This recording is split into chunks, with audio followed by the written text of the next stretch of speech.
Welcome to ESPN's Rivalry Week, presented by Remington. Jordan-Hare Stadium in Auburn, Alabama, where we expect close to 100,000 rabid fans for the 72nd renewal of one of the great rivalries in all of sports. This is the Iron Bowl, Alabama at Auburn. This year with no SEC or national title implications, it is still the most important game in the world to these fans. And loyalties divide the state, communities, and even families. I'm Samantha Thompson, and I'm from Alabama. And I'm Chuck Thompson, and I'm from Auburn. War Eagle. I'm Brooks Lambert. I'm an Alabama graduate. I'm Sally Lambert, and I'm an Auburn graduate. We are a house divided. Samantha, when we were dating, I told you I've been loving Auburn a lot longer than I've been loving you. In 1948, we renewed the rivalry. You didn't show up. Pettis takes to the air. He shoots a beauty to Avenger at the 5, who goes on over to score. And Alabama wins this first game in the renewed football rivalry. Well, what about 1972? Punt, Bama, punt. Auburn going after it. Here's a good snap. It is blocked! It is blocked! It's followed and running! It's followed and running! He's going to score! David Wagner! 1985, the kick, Van Tiffen. There is the snap, the kick. It is in the air. It has drifted. It's good! Alabama has beaten Auburn! Last year, 2006, 5 straight. Cox lobs it up for the end zone for Rodriguez. He goes up. He's got it. Does he have it? Touchdown, Auburn! Auburn Tigers are going to win their 5th in a row. We are the Lambert family, and we are a house divided. We are the Thompsons, and it's a Saturday in Dixie. It's the Auburn Tigers, the Crimson Tide. Round here you gotta choose your side. 'Cause it's War Eagle, fly down the field.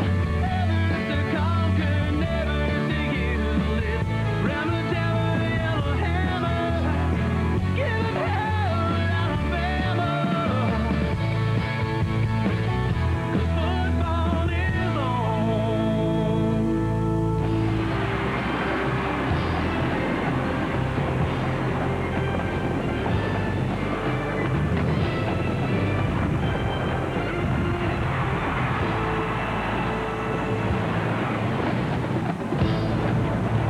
College football prime time on ESPN is brought to you by Hampton Hotels.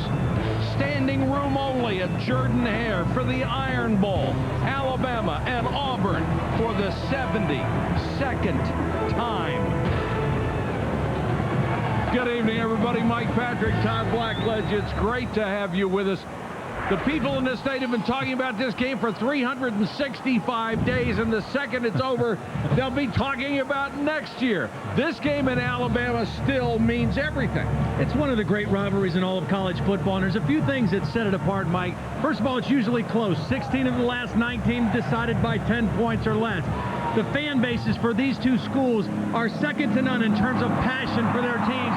And then the fact that it's an in-state rivalry, familiarity among the players. These guys, some of them played against each other in high school, some played together in all-star games. All of that adds to the intensity of this game. You played in rivalry games when you were at Penn State against Pittsburgh. Right. That was a big one every year. What's the emotion like in these games? Oh, it's sky high. I mean, you're jacked up before the game. You want that emotion. You want to feed off of it, but you also have to play under control, especially if you're a quarterback in a game like this. Sometimes, quite honestly, the best thing that can happen to you, get hit in the mouth early on, shake it off and say, all right, let's go play football. Getting hit in the mouth might happen tonight. Absolutely. At least a couple of times. Waiting on the teams to come out. Alabama in the midst of a 3-game losing streak, but they can solve everything with a win tonight. That's what their fans will remember under their first-year coach, Nick Saban. They are 6-5 coming in, a disappointment after they got started so well. A lot of people said, hey, Alabama is back, but Nick Saban knew that wasn't correct, that he still had a ways to go. But you know, with all the success he has had, he will make a difference with the Crimson Tide. And here comes Alabama to face a hostile crowd at Jordan-Hare.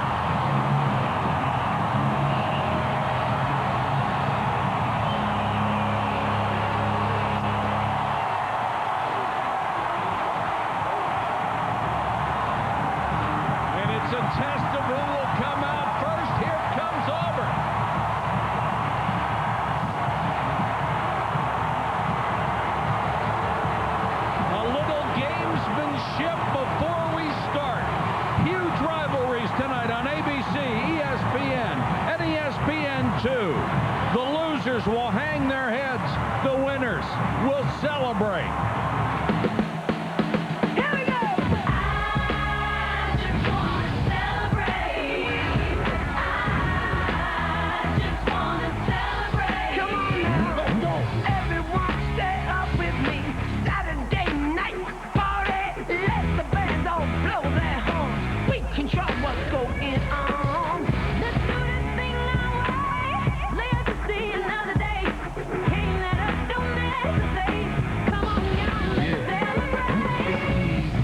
The moves when you're going against the best. Now you're being put to the test. Welcome to the Terror Dome. Now you're on your own. We gon' see who regulates and who gets to celebrate. I just wanna celebrate. I wanna celebrate. I just wanna celebrate.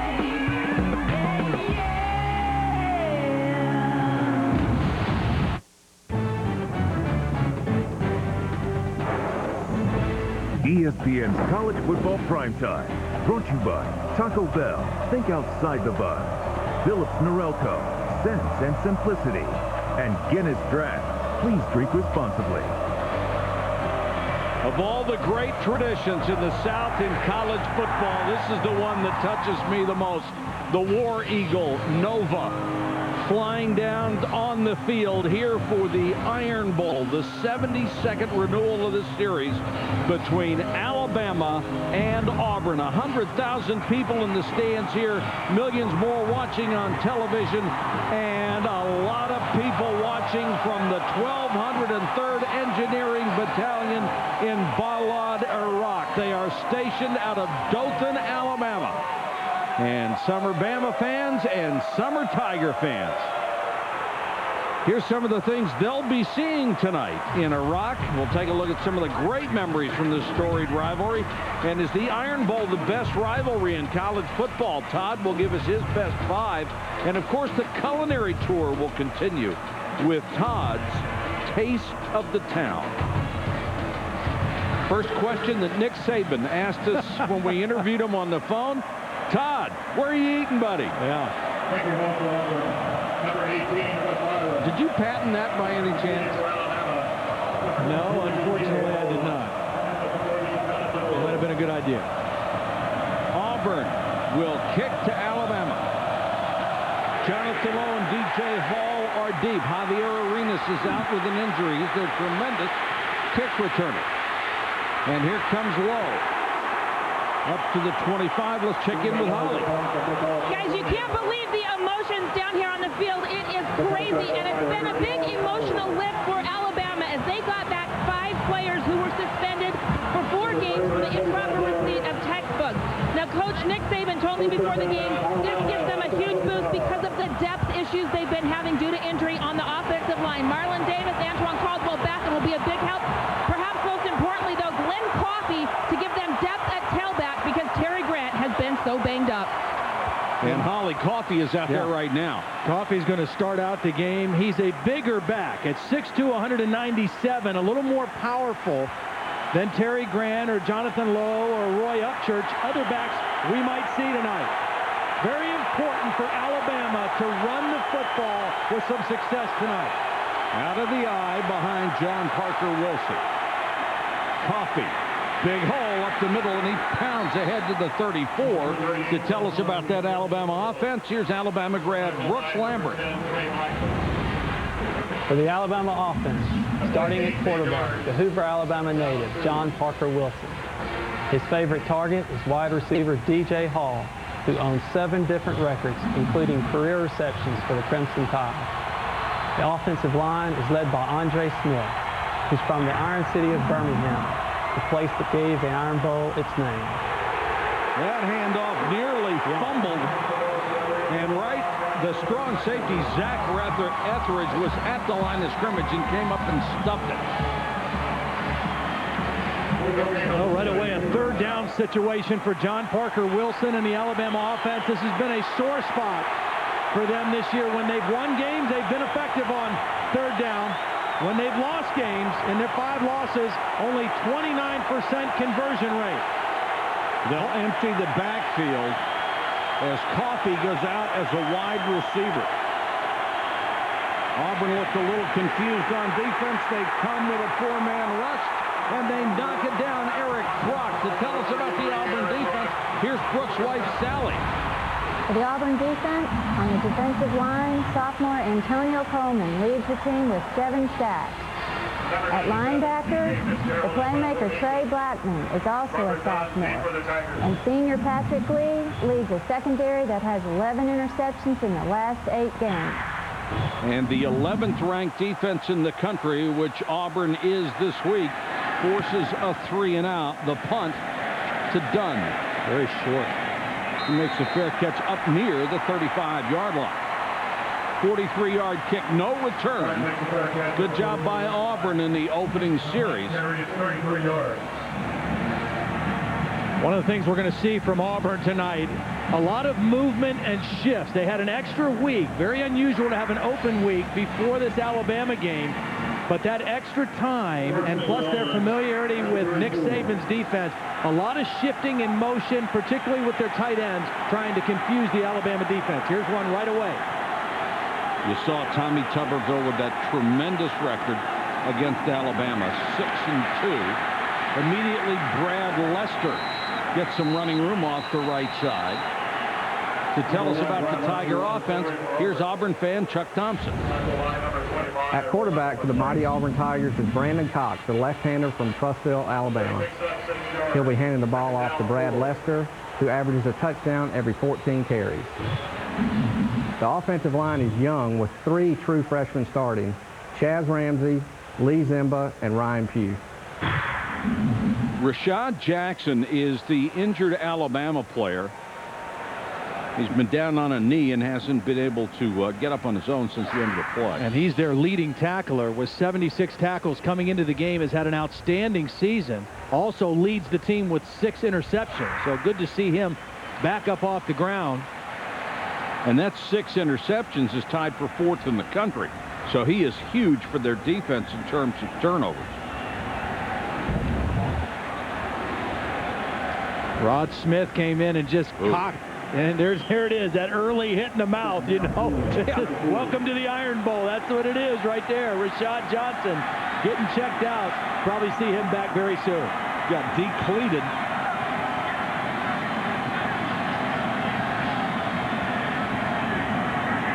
Cox changing the play.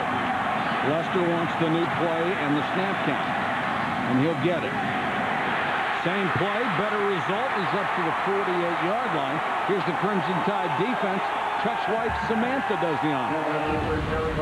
The Alabama defensive line is anchored by Wallace Gilberry. The senior leads the Tide with 9 sacks this season. For the linebackers, senior Darren Mustin had a career-high 14 tackles last week. And senior cornerback Simeon Castile is from Birmingham and playing in his 47th career game. Roll Tide, roll! They did a very good job with that, didn't they? They did. Cox out in the flat, Mario Fannin. This is what makes Auburn so effective, Todd. You pointed it out early in the season. If they can run just enough, then the play action works. Well, it helps everything. When you run the football effectively, it really helps your pass protection. And then it really helps Brandon Cox because the strength of his game as a quarterback is play action pass. He's a very good ball handler. He's a good, accurate, medium range thrower. And all that works well when you're running the football with some success. Overall, Auburn isn't even in the top 100 in offense this year. It has been basically a run-oriented offense and a solid defense. It's helped them to a 7-4 record. And this time, no dice, and that's down. Brad Lester was spun to the ground by Mustin, who just about spiked him. Darren Mustin, as we heard in the lineups, a career-high 14 tackles last week in that frustrating loss to Louisiana Monroe, but he has really played well all season. Just a real success story, a guy who was kind of a walk-on guy who kept working and has been one of the real leaders on this Alabama defense this season. Transferred from Middle Tennessee State and walked on, paid his own way to play football in Alabama. Cox, another good play fake. has a man wide open, but throws it to the point when Cole Bennett makes the catch and has to go to a knee. And Alabama was pretty lucky that time that he did slip down to the knee because he had some room in front of him. The misdirection on the bootleg, second time Brandon Cox has had somebody open off of that misdirection. Again, you run the football with some success, linebackers watch that run, and then tight ends come out the backside on the bootleg. It'll still be 3rd and long. Auburn in its opening possession. Doing some motion, something they haven't shown a lot this year, trying to cross up the Alabama defense. Cox straight back, plenty of time, unloads, and that's going to be oh so close to a first down. Look at the spot. They need to reach the 29-yard line. Looks like they're going to give them the 29.5. McClain and Mustin, the linebackers, made the tackle. Well, this is either go for it territory or long field goal. Yeah. Wes Byram's long this season, 49 yards. I think at home you go for it here. I think, yeah, I do. Your defense has been outstanding for the most part. Length of a football, they say. No sign of the punt team. Yeah, the problem sometimes with a long field goal like this, the opportunity to get a block increases the longer the field goal attempt is. I think this is a safer call for Tommy Tuberville right here, quite honestly. Hollywood also tells us it is very windy on the field. We can see the streamers on top of the uprights have the wind at Auburn's back. And Casey Cox, the quarterback keeper, no problem. Right behind his leader, the center, Jason Bosley, the leader of this very young Auburn offensive line. He's a junior, but there are 3 true freshmen starting on that offensive line. Now, at this point in the season, they're not freshmen anymore because they've been playing almost the whole year, and they've played very well. But Jason Bosley is kind of the glue that holds that offensive line together, and Cox ran right over his backside that time for the first down. Bosley said, in this state, you are remembered for what you do in the Iron Bowl. That's it. Lester. Nice cut. Castillo has him around the ankles, but can't stop him until he picks up nearly 9 yards. Tyrone Green with a good block. Andrew McCain with a good block on the pull. Nice job by Lester reading the holes. Good blocking by the wide receivers for Auburn. They're bringing them back inside against the linebackers, working downfield, and Lester, probably the most explosive of the Auburn trio of tailbacks that we'll see tonight. Now Alabama temporarily at least losing another defender, Ezekiel Knight, the strong side linebacker, limping off. One thing about Lester, he missed the first half of the season. He was an academic suspension. Finally got that in order, and he has been a big part of this offense. Who knows what they might have been able to do had he been able to play the entire year. Ben Tate is in as the new running back. And Tate will get a carry, hit in the backfield, spins off a tackle. Mustin had him in the backfield, couldn't control it. Let's take a look at tonight's X Factor, presented by Dell. Well, in this ball game for Alabama, I think they need to win the running game. And right now Auburn is holding that edge. But the winner of this game, the last 8 times, has rushed for the most yards. For Auburn, they must win turnovers. When they have lost games this year, they have been horrible in the turnover margin. When they win games, they take care of the football. It's a very simple formula for the Auburn Tigers. Tate now left alone, 7 yards behind center as the tailback, and he'll get the toss. They like something on the right side. They've run there frequently. And Todd, you mentioned this is such a physical game every year between these two teams. It'll be the most physical game they play. So if you win the running game, that falls right in line. Yeah, and one of the reasons Auburn is having success early on running it is because they're doing a lot of the shifts of the tight end and motion. Why are they doing that? It's something they've done in the past, but not as much this year. It's because with Will Muschamp being the defensive coordinator who used to be with Nick Saban, they've been able to lean on him and understand Alabama's defense. And Alabama's defense is predicated on where the tight end lines up. That's how they set their defense. and set all their checks on the defensive side. Therefore, more motion tonight. Cox draw play to Tate inside the 5. Dragging tacklers with him. Tate still on his feet. That'll be first and goal, Tigers.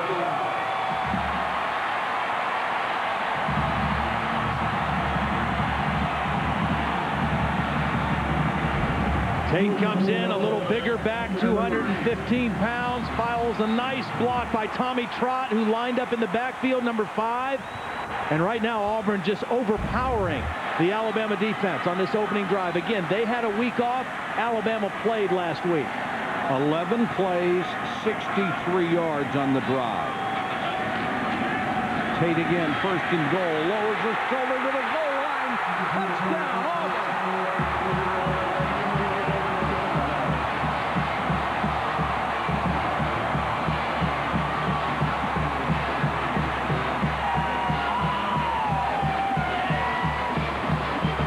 Distraction at 4 a.m. in Iraq for the Auburn fans. And that was a 12-play, 66-yard drive, and they basically shoved it right down their throat. Yeah, I think they threw 3 times, maybe a couple bootlegs, and the one pass to the tight end that got him close to the first down. Wes Byram for the point after. And Auburn at home in front of 100,000 is on top 7-0 first quarter. ESPN's College Football Primetime is available on ESPN HD, presented by Pioneer Kuro HD TV.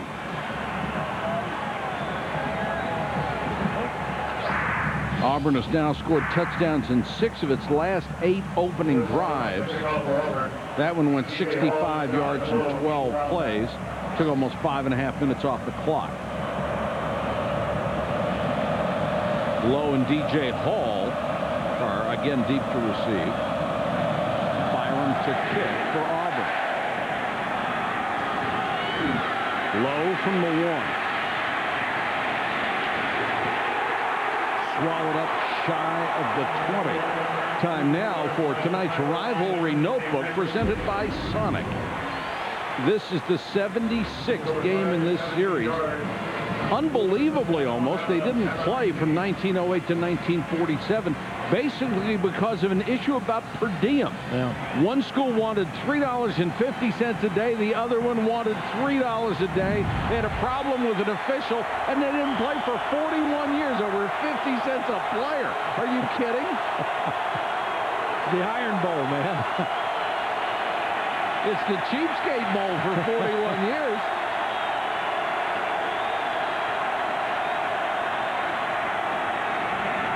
How does Alabama respond? They want to grind out a few first downs themselves. Well, they respond, first of all, with a 5-yard penalty because they were not set in a proper formation. And they'll back them up 5. Let's go to Holly Rowe. Well, Todd, you were talking about that extra movement that Auburn is using on their offensive line. Well, Nick Saban just addressed his defense. He told them, look, guys, only 2 guys shifted. He is known for his very complicated system, but right now he's pointing out to his players that it doesn't have to be that complicated. He's trying to make sure that this motion is not confusing his defense. Guys, he went over at length just trying to simplify what they're seeing, and he said, hey, even if this guy's moving, we shouldn't be down in there. He really wants them to pay better attention and not overthink it. Yeah, I think it's a good point, Holly, because the point is, too, you expect to see something new, a new wrinkle early in the game. Well, now they've seen it, and the next time they come on the field, they should be much more comfortable with what they're doing. 2nd and 8, John Parker Wilson to the shotgun. Wilson on the keeper. Boy, nice play. It was, out to the 29-yard line. That's the little zone read. You know, you haven't seen Alabama run this play. Ironically, Nick Saban told me on the field before the game, this is what Louisiana Monroe did to them, and they had a hard time stopping that offense. That little quarterback run out of the shotgun. Alabama tried to line up and go no huddle, and the officials called a timeout, I think, to measure. It's been since 1997 that Auburn has scored in the first quarter, or Alabama scored in the first quarter against Auburn, which is not good. You know, the thing about that Auburn scoring drive, too, I mean, you talk about the turnaround that Auburn has had this season offensively. In the first 4 games, they had 1 scoring drive of at least 10 plays. Well, now that was their 14th scoring drive of 8 plays or more, or of 10 plays or more in the last 8 games. So, I mean, the first 4 games, they couldn't sustain the football. Yeah. They were terrible on 3rd down. They couldn't protect the football. And ever since then, they really have played pretty well offensively. They had some problems against Georgia in their last game, turning it over 4 Brandon Cox interceptions, but they have moved the football extremely well. Out of the eye this time with 2 wide receivers. Wilson under pressure and throws incomplete, intended for Travis McCall, the tight end, and Derek Marks had a beat on him and really gave him a shot. Yeah, hit him right in the jaw and also knocked his hand warmer right off his waist. So those are the kind of shots that you remember.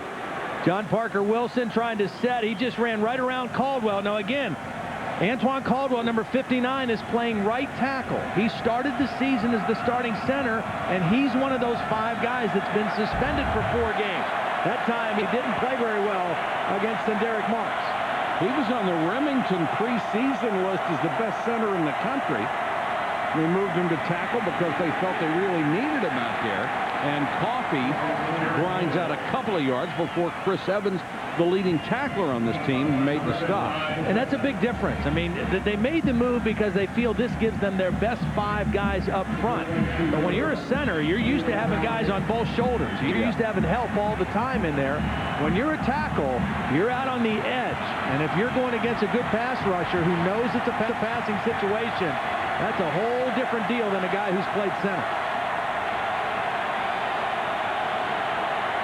3rd and long. They stack wide receivers to the far side, and that's split backs. Blitz coming. And they got there. They got there as a group. Pat Sims led the way. That is his 3rd sack of the season, and a great time for Auburn. And this time it's Pat Sims who's playing over the center, Evan Cardwell, who just blows right in there and gets the sack. 95 Sims just whips the center and comes right up the middle at the quarterback, and Marks is there to finish him off. But it was the pressure initially from Pat Sims that caused the problem. P.J. Fitzgerald will punt. And Dunn, number 3, drops back to his 37-yard line. Nice high kick and a fair catch made at the 40. 37-yard kick, no return. It's Auburn on top of arch rival Alabama.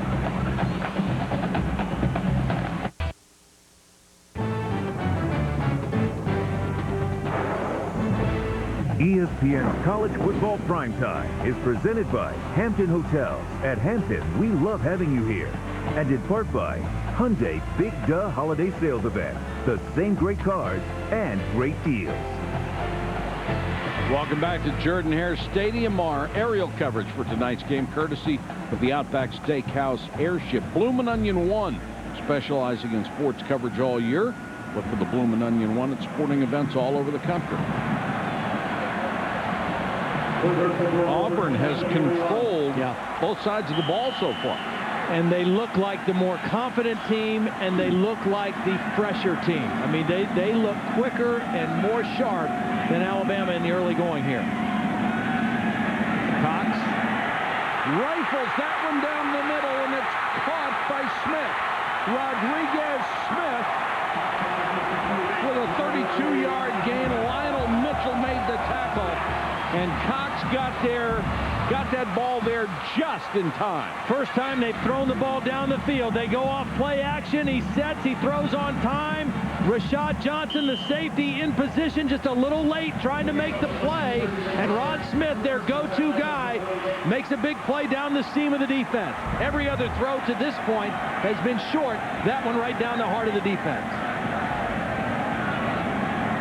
They just brought the safety up right here, and that's why Brandon Cox is changing the play. Lester straight up the middle. still driving down to the 22-yard line. Let's check in with Reese Davis. A 30-30 update. All right, Mike's coaching carousel is spinning at full tilt. Nebraska says enough with Bill Callahan. They sent him on his way. A 15-minute meeting with Tom Osborne's all that took. And Ole Miss, they've also had enough of Coach O after he went 0 for the SEC this year. Tennessee going to the SEC championship game. Took them 4 overtimes to beat Kentucky. They survived 52-50. Sports Center after the game. Stay current with ESPN. All right, Reese, thanks very much. Auburn, 2nd and 5, driving again against Alabama. Lester near the 20. Todd, funny, nothing on Houston Nutt as yet, and all the rumors said he would be gone as of last night, but they didn't figure on him beating Alabama or beating LSU, did they? No, they didn't figure on him beating the #1 team in the country, and they didn't figure on them finishing 8-4 and probably going to the Cotton Bowl. I'd say there's a great chance that's where Arkansas ends up in Frank Broyles' last year as athletic director. So very interesting to see what happens over in Fayetteville.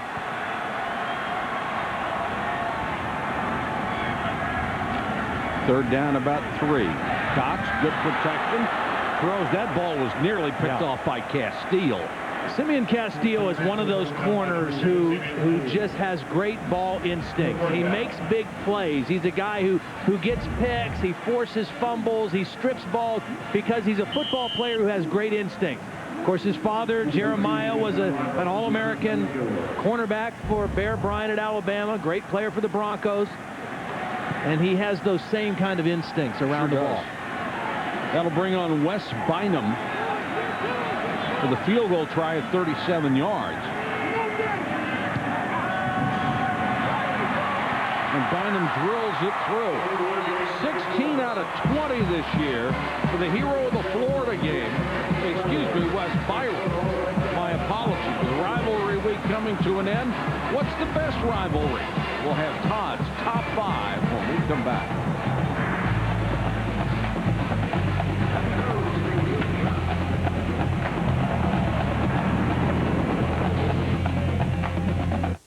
ESPN salutes the Southeastern Conference.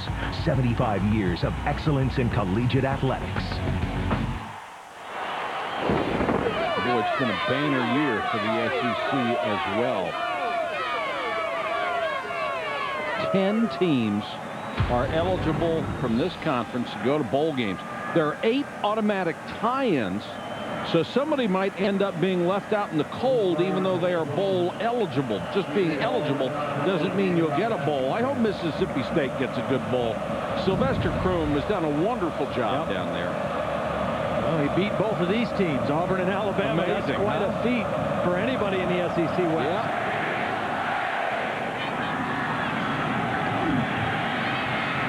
Jonathan Lowe got a seam. Lowe up to the 47-yard line. Well, that's what Alabama needed, too, because one area that's been a real Achilles heel for Auburn this year, as good as their defense has been, their kickoff coverage has not been very good. And even though they don't have Arenas in the game, Jonathan Lowe makes up for it. Hits a good seam, good blocking at the point of attack for Auburn. Key block in there by Travis McCall, number 83, a backup tight end. And Alabama with excellent field position. Gerard Powers with the solid tackle at the end of it to save a further advance. Coffey remains as the running back. Trying to get DJ Hall. DJ Hall involved in the offense. Hall's been a tremendous receiver, but they haven't thrown the ball that well, so any opportunity to get DJ Hall the ball is a good one. Well, you want to get him involved early because he is definitely a difference maker on your football team. He was suspended for the first half of the game last week against Louisiana Monroe, played in the second half, but he has had a monster season, 60 catches and 6 touchdowns. Blitz coming, flags are down. Well, the Alabama fans would argue that nobody for Alabama played in the second half last week. And it looked like it was Cardwell who moved early. Prior to the snap, false start, 78. Offense, 5-yard penalty, remain second down. And a say Mike Johnson 78 instead of Cardwell 70. Those are costly penalties, too. You have second and short. You've got a lot of options, and now you're back at 2nd and 8. You just can't afford, when you're on a 3-game losing streak, even though you've not been penalized very much, can't afford those tonight. Coffee. Got a good block, but that was a solid defensive play by Antonio Coleman, who's been a real find for them. Let's go to Holly Rowe. Well, guys, this offensive line for Alabama is very different than what we saw early in the year against Arkansas and Georgia. They are discombobulated. They're just not firing on all cylinders and playing as a unit. Andre Smith, the left tackle, is the only guy who has started at the same position every game this year. And poor Antoine Caldwell, he's started at 4 different positions now. Guys, they just don't have that continuity that you like to see on an offensive line right now. Yeah, Caldwell looks different to me at right tackle. He looks like he is not sure where he's supposed to go. 3rd and 3, pressure coming. And the pass is overthrown, intended for Hall. Flag is down. Wilhite had the coverage, and Wilhite upset because he thinks they're going to call interference on him.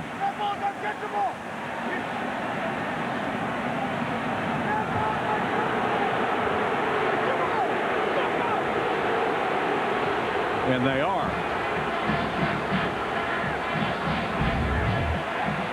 Well, there was definitely pushing and shoving, and DJ Hall is probably going to get the benefit of that. It was a catchable pass, but kind of an iffy call. I mean, it looked like he gave as much as he got. It's one of those Michael Jordan rule type deals, sir. you know? Yes, sir. The all-star, the all-conference player gets the call. What a benefit for Alabama, though. Wilhite certainly got the worst of that. Be a first down at the 31. Coffee, nice move. And Coffey's down to the 24-yard line, gain of 7 before middle linebacker Floyd Blackman can bring him down.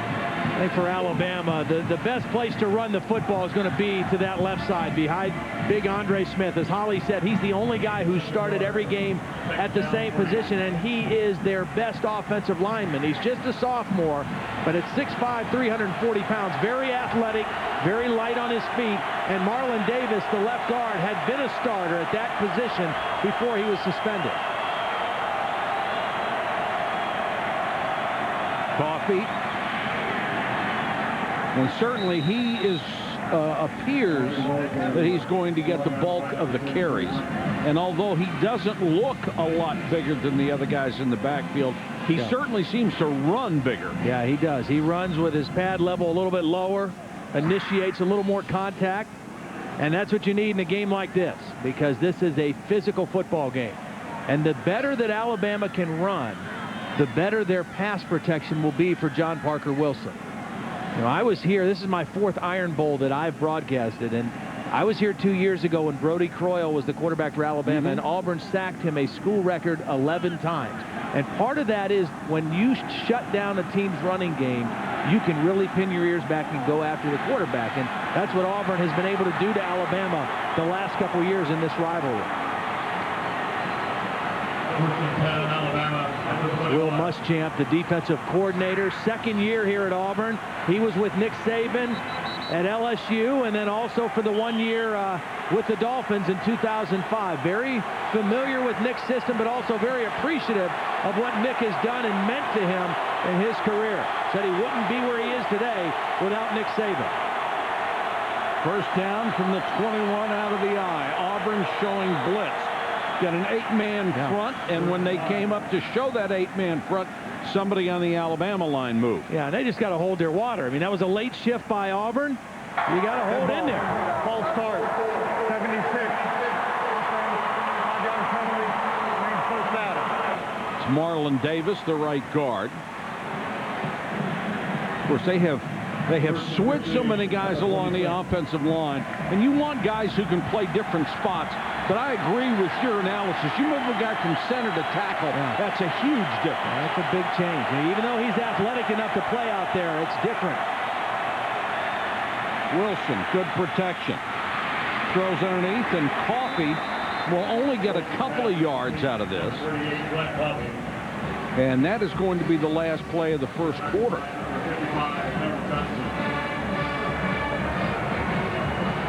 Well, they've enjoyed it so far. The Auburn fans seeing their club up 10-0.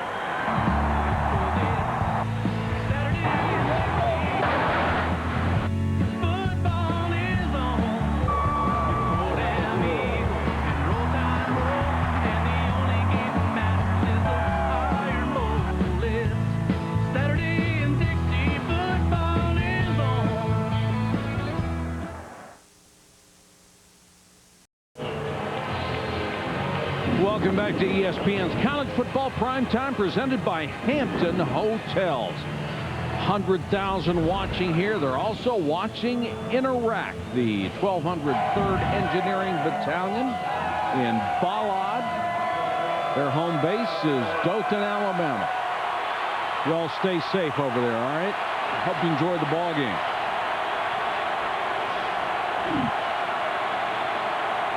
John Parker Wilson out of the shotgun. Coffee on the delay. Nowhere to go, down to the 20. Why is it so important that Alabama can run the football? I'll tell you why. Because Auburn loves to play a defense where they're going to show a cover 2 shell defense all the time with 2 safeties. And as long as they can continue to do that and keep 2 safeties deep, then that is going to allow them to play combination coverages on the passing game of Alabama. They must force one of these 2 safeties right here or right here to come up and play closer to the line of scrimmage. Now, they're not on this 3rd and 8, but on rundowns, they've got to get them up closer. Empty backfield. Blitz coming. John Parker Wilson runs away from pressure. Lost the ball.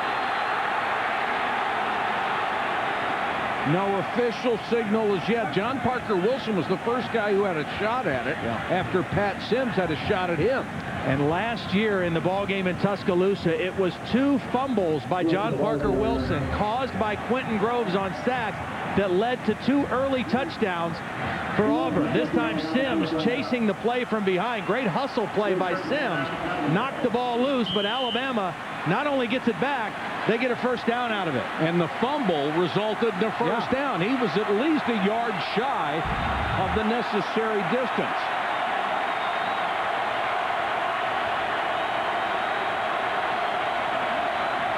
There's those 2 safeties again for Auburn. You got to get one up around the line of scrimmage. Coffee. And one of the safeties came up and made that tackle. Let's go to Reese. All right, Mike, the showdown in Kansas City, Missouri, and Kansas Taco Bell studio update checking in on this Big 12 North battle. Look at Chase Daniel buying some time. Tony Temple stretching on 3rd and goal, but he stopped short. And on 4th and goal, Mizzou spreads it out and throws it. Martin Rutgers in, and the Tigers are up 7. That should go on all night long, shouldn't it, Reese? Back and forth with those 2 great offenses. Coffee.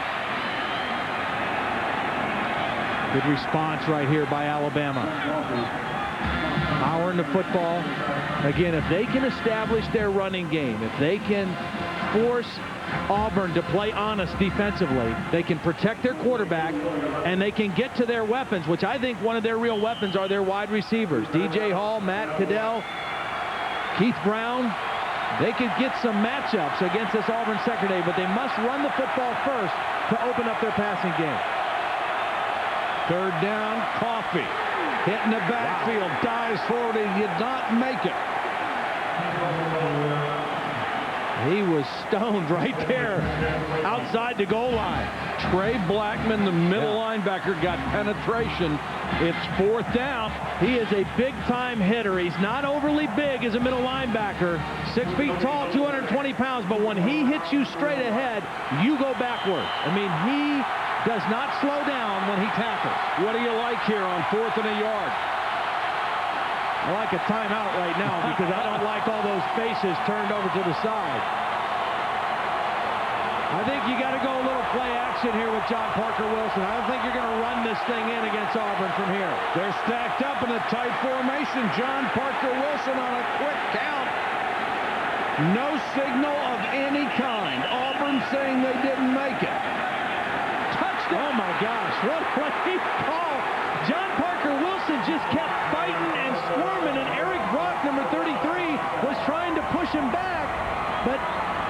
John Parker Wilson, he just kept moving. Watch.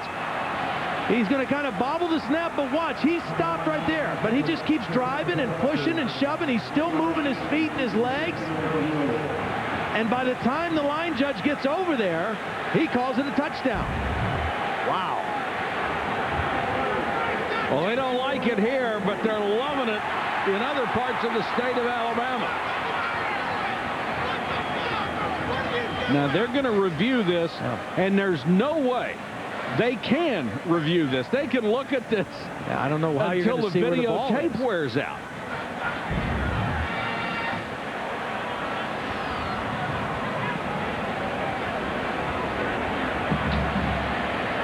Well, John Parker Wilson is number 14. You can just see the back of his jersey. Now, here come the linesmen. The umpire is right in front of the play. He's got the best view of the whole thing.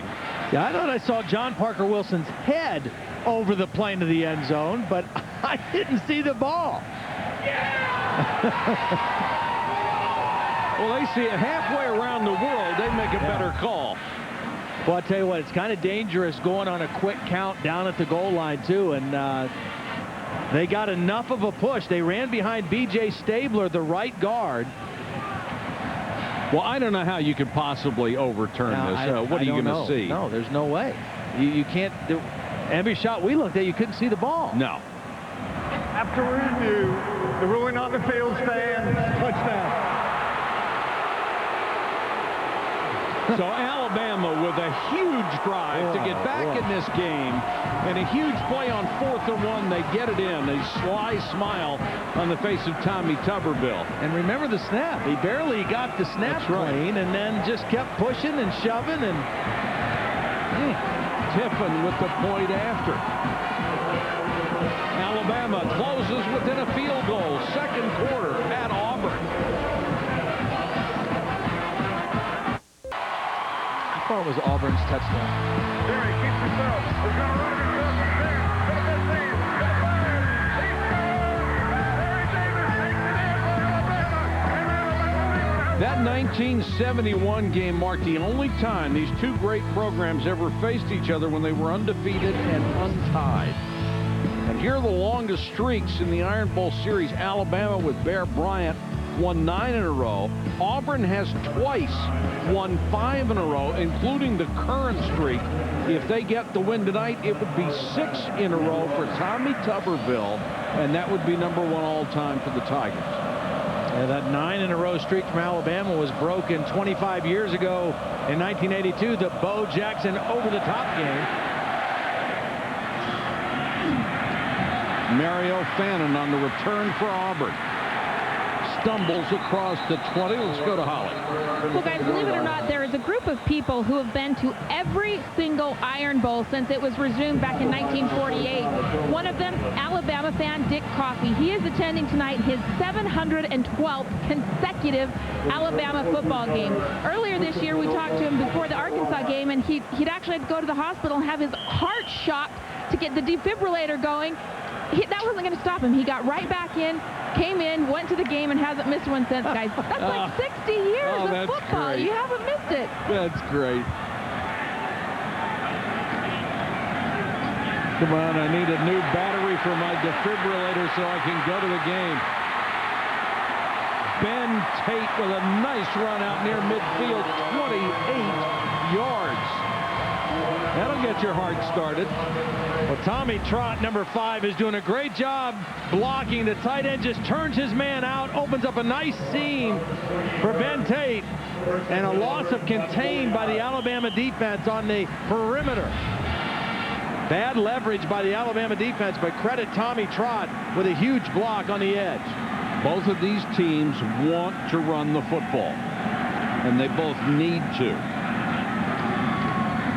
Draw play, Tate again. Mustin was there along with McClain. Here's Reese. All right, Mike, Missouri and Kansas again on ABC. Border showdown. Todd Reesing had Kansas on the move, down 7-0, firing it to Kerry Meyer.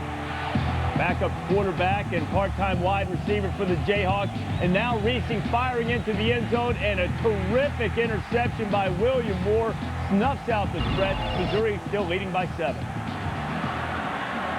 All right, Todd, one of those teams will be first or second in the nation by the time the evening is over. West Virginia should occupy the other spot. Hawthorne cut it out of bounds. And he was beat. He beat Kareem Jackson. But Brandon Cox just a little bit too much to the sideline, and Hawthorne not able to come down with a foot in bounds. He had a step on Jackson. Ball thrown too wide. And there you see the foot in the orange out of play. 6'3", 209, an inviting target.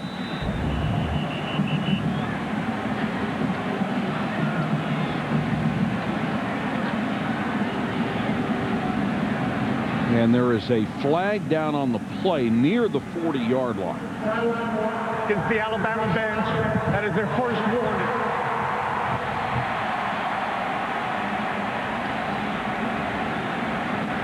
Well, I don't know who Nick's get-back coach is, but he's got to get him working over there. Third down, Auburn has not been very good. And you find most teams that need to run the ball are not very good on 3rd and long. They're 0 for 2 tonight. Alabama shows blitz.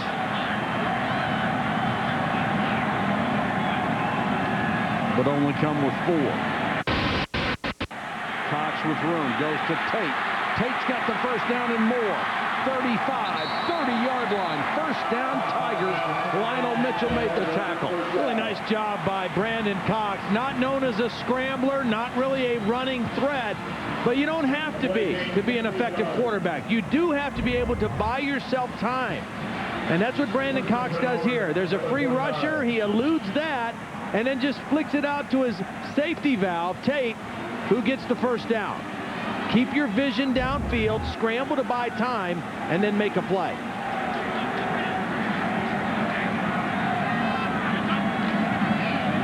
Tate again. 3 yards and then push back. Let's go to Holly. Hey guys, Brandon Cox is the Auburn quarterback, but he actually grew up just about 60 miles away from Tuscaloosa. He grew up a huge Alabama fan, and he had a terrific high school career, but the regime at that time, Dennis Franchione, just wasn't interested. His dad has told us, you know, he got passed over, but this makes it all the more sweet for the success he's had here at Auburn. He's 25-9, but more importantly, a win tonight, he could become just one of 2 quarterbacks to ever beat Alabama 3 times. Pretty good for a kid from Trussville. Yeah, I tell you what, you can live with that for the rest of your life in these parts. You won 3 in a row in this series. Cox, who's been very cool this time, didn't have a chance. Lorenzo Washington came up the middle. Cox couldn't avoid him this time. Now that time Alabama confused the young offensive line for Auburn. Brandon Cox tried to check protections before the play, but Washington right up the middle. Again, that's the worst place you want pressure if you're a quarterback. And for Alabama now, their 17th sack in the last 7 ball games. They only had 5 in the first 5 games. They've really turned up the pressure on the quarterback over the last half of the season. 3rd and very long. From here, it would be a 52, 53-yard field goal try. So they'd like to get at least part of that back. Blitz coming. Simeon Castillo. He didn't see Simeon Castillo coming until the very end, and fortunately, he ducked, or else he might have lost his head. Boy, fortunately is right. Woo! Simeon Castillo coming on the corner blitz. Here he is. He's just going to get right in here, and Brandon Cox is not going to see him. He's looking at pressure inside and has no idea number 2's coming around the outside till the very end, and very lucky that he ducked. Well, he would have been dehorned. 2 plays cost him 19 yards on that series, and they will punt it away. Well, that's a great defensive stand by Alabama right there. After a couple big plays, the big run by Tate, back-to-back sacks, and they get the ball back. Shoemaker tried a pooch kick, only got it 21 yards downfield.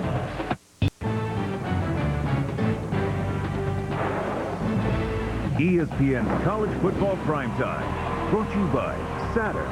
With 5 totally new models, it's just something to rethink about. Saturn. And Clean Exchange, the only electric shaver with a disposable head. Clean Exchange, new from Remington. These great aerial shots tonight, courtesy of our friends at Outback Steakhouse. Travel throughout the country for sporting events all year. Roy Upchurch is now the new tailback for Alabama, giving Glenn Coffey a break. With Coffey out, he and Lowe got a lot of playing time. And John Parker Wilson wants to throw on first down, and it's dropped by his tight end, Nick Walker. We talked earlier about your rivalries. What are your top 5? Who do you like? Well, I'll tell you, I start with Georgia, Florida, which is a game I did many years. It has a bowl atmosphere, both sides with equal tickets. Oklahoma, Texas, the same way. Ohio State, Michigan, the great traditional rivalry in the Northeast. And then Alabama, Auburn. This rivalry, I think, is terrific. The best one to me, Army-Navy, is spectacular. The march on by both military groups is phenomenal to be a part of. I thought you had a great suggestion when we were talking about it earlier today, that it should be separate and apart from all the other games. It ought to be played on a separate weekend because it gets lost in the shuffle anymore. You know, it used to be there were no conference championship games. There was no championship Saturday, and the Army-Navy game was that last game and deserved to have that kind of stage. It doesn't have it anymore. I think it should. And when it meant something, when they were both good, there wasn't anything like that. 3rd and about 5. Blitz coming. John Parker Wilson hangs in there and throws too high for Hall. He was over the middle but was surrounded by Auburn defenders. Got a little antsy that time. John Parker Wilson was backpedaling. He didn't have to. Again, with the offensive line suspensions, their protection has been a little shaky the last few weeks. And the quarterback sometimes loses his trust in that protection. That's what that looked like right there. John Parker didn't think he was going to be protected. Backpedaled and kind of hurried that throw. Did you ever lose your trust? Yeah, it happens. How about teeth? No. Lost some skin on my chin. But wow. A lot of pressure. They run into him. There's a flag. Yeah. Now, is it running into or roughing? It's about 5 yards. I think that's roughing. That's personal foul. I mean, they drilled him. Mario Fannin looked to be the first guy there. Had a lot of company. Yeah. Well, we've seen a couple Auburn penalties really bail Alabama out. The pass interference kept a drive going. Yep. And now this one is going to give Alabama the football back. I mean, they were in there in good position. Personal foul. Rushing the kicker.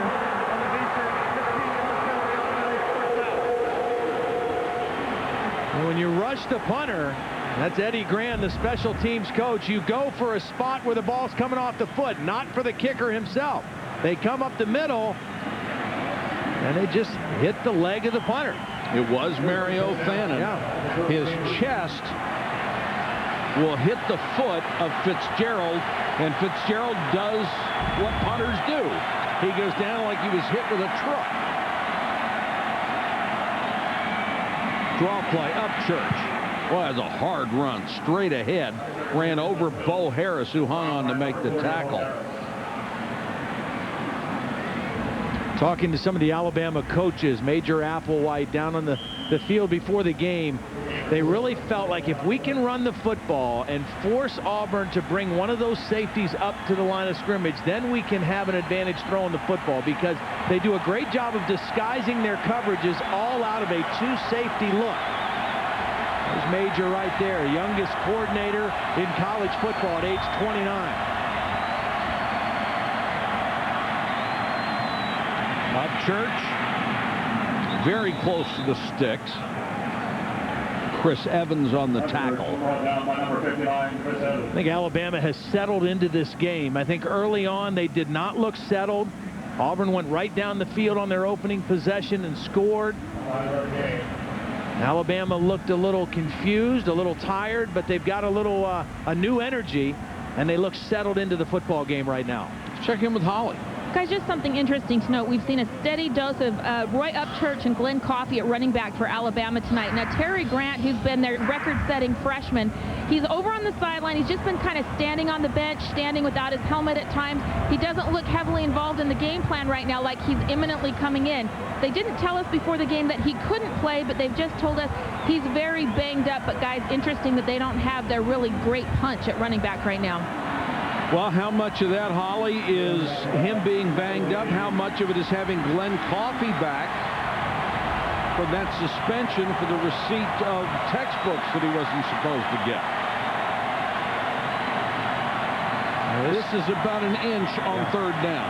Well, the quarterback sneak for the touchdown. I'd say do the same thing for this. And they appear to have it. Let's go to Reese, Kansas, Missouri. And Mike, Missouri continues to move the ball very well against Kansas. Chase Daniel, again, for the second time tonight on a touchdown drive. Daniel buys some time, going all fluty on the people. Or maybe that's more Blackledge-esque with the nimble feet. Denario Alexander with a touchdown catch. Mizzou up 14-0. All right, thank you, Reese. You don't hear Blackledge-esque connected to the running game very often, do you? Or nimble feet. Oxymoron. John Parker Wilson down the middle to his tight end who caught it and fumbled it. Nick Walker got it back. Are they going to say it's incomplete? This is a beautiful throw. Nick Walker, the tight end. Again, those two deep safeties. One of the weaknesses, if they play cover two, is down the middle. Here's Walker. He's going to work right down there, and the play-action pass holds those linebackers in. They respect the run. Walker gets behind him, and John Parker Wilson puts the ball right there. Boy, that's close. Yeah, it's going to get looked at. Brock comes up for one of those safety spots and nailed him.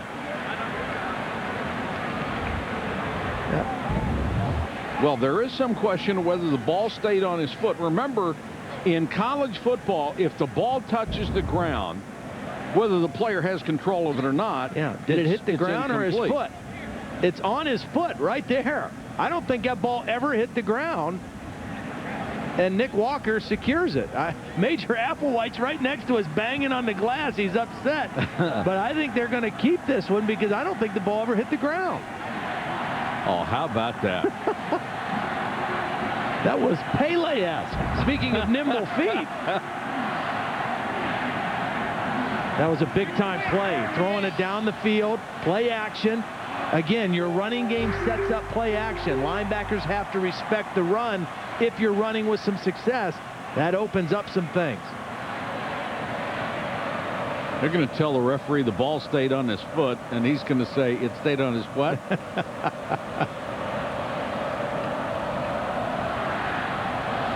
Some catch by Nick Walker. I think if that would have hit the ground, they would have overruled this and called it incomplete. I do too. But I think because of that shot and the shot that we had of that being on his foot, I think it's going to stay a catch. The hit by Brock right as he comes down, ball to the foot, never touched the ground. It's like a running back trying to score at the goal line, and he's on top of another body, not down till it's down. The ruling on the field stands. It was a catch.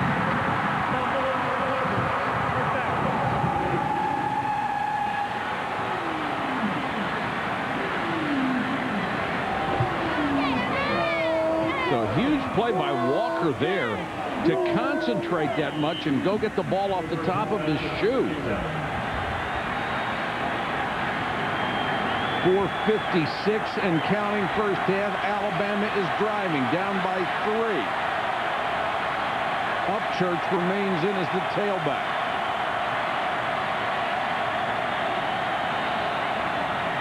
He'll get to carry and picks up maybe 2.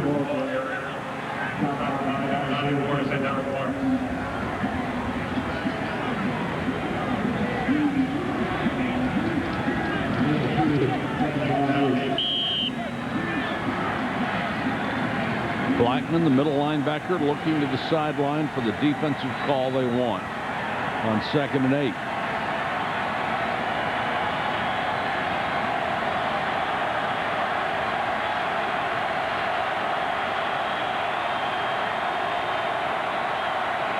Empty backfield. Turns into 4 wide receivers. Blitz on John Parker Wilson, and down he goes. Eric Brock came in to mess up the timing on the play. Brock couldn't make the tackle, but he set it up. Well, and again, I think Antoine Caldwell, Brock's going to come from here. Watch Antoine Caldwell get lost in here at right tackle. I think he's still kind of uncomfortable where he's supposed to be. He goes all the way inside, and nobody stays outside for the outside rusher. It was not a full-blown blitz. It was a zone blitz, and somebody should have picked up Eric Brock. Pat Sims gets credit for the tackle and the sack. He has 1.5 on the night. He only had 2 all year coming in. 3rd and a mile. Upchurch on the draw. Very, very conservative call, but it gets them back in good territory for a field goal try.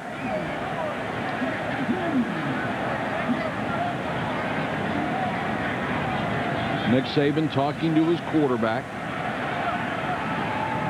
I think Joe Pendry, the offensive line coach for Alabama, who is an excellent line coach, has been in coaching for over 40 years. He's going to have to sit down with Antoine Caldwell at halftime and just get him settled down a little bit. 44-yard try for Tiffin. Plenty of leg, but it's wide. Tiffin had made 9 in a row before last week when he had one blocked. That one with the win from 44 yards wide left. And Alabama can't convert on that drive. They're still down by 3. The most exciting football in America is high school football. Nobody beats us. We've got to get the first down. Starting November 29th on ESPN2, high school football is all business varsity. Keep your focus on the field. That's from the same group that brought you that series about Hoover, Alabama, and that powerhouse high school program called Two-A-Days. Auburn, after dodging the bullet on the field goal try, will take over at its own 27. Lester back in at tailback. Gets a couple. That's about it.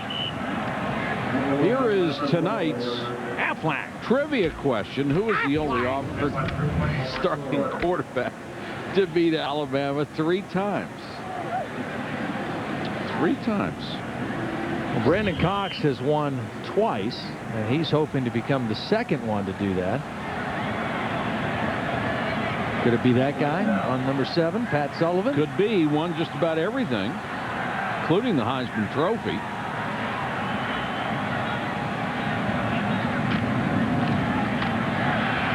Lester again. You know, Brandon Cox, it's interesting because last year in the game against Alabama, he was, numbers-wise, not very good. 6 of 14, 137 yards. He had a couple of interceptions, but he did throw a 23-yard touchdown pass that gave Alabama the lead for good. They ended up winning the game 22-15. You mean Auburn? Auburn, yes, thank you. And he said, you know, it was one of the career highlights was that touchdown pass last year against Alabama. Nobody on this roster has lost to the Crimson Tide. And it's remarkable in this series that anybody can make that kind of statement. Cox, excellent protection. And it's intercepted. Picked off by McClain, the linebacker, and Cox is down. 24-yard return. McClain came from his backside. He was not looking that direction. He was reading the left side of the field, and McClain came from the other side. Cox was hit low as he threw.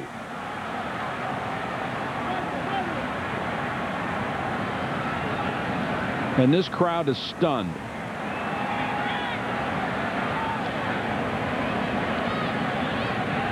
And it looked like he was hit from the side. Take a look at the interception. Rolando McClain is the linebacker right here. Now he's going to drop in coverage, and Brandon Cox is going to be looking this way, and he's not going to see Rolando McClain drift in front of his intended receiver. He's reading left, left, left, and when he lets go of the ball, he doesn't see McClain slip underneath. And then at the end of the play, after the ball's released, here's the hit he took. Right leg, knee, ankle, grabbing that right knee. Just to look like he got a helmet on the right side of it. Blake Field is the backup quarterback right now. A 6'2", 202-pound junior. If Brandon Cox unable to return, that's who we'll see. But a big-time turnover for Alabama. An excellent field position for John Parker Wilson with 50 seconds left in the half and all 3 timeouts. So no time to panic for Alabama with all 3 of those timeouts. Can they take advantage? Glenn Coffey is the tailback. Wilson throws underneath and got it to his backup tight end Travis McCall, but he can't go anywhere because Blackman is there. You know, that's a play John Parker Wilson needs to throw away. I mean, if you're not going to get the ball down the field, don't make that completion. Throw it out of bounds, stop the clock, and then go back in the huddle and call a different play. Check in with Reese. All right, guys, coming up on the Pontiac Performance Halftime Report, we'll show you what happens when 3 overtimes not quite enough.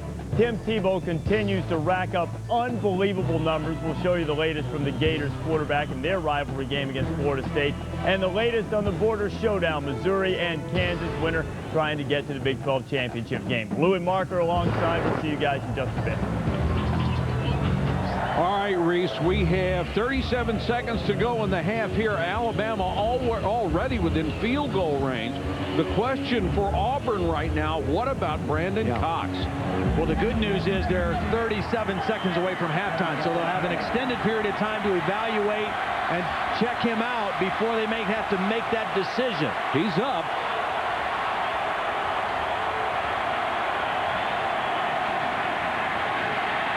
John Parker Wilson flushed out of the pocket on the run, throws.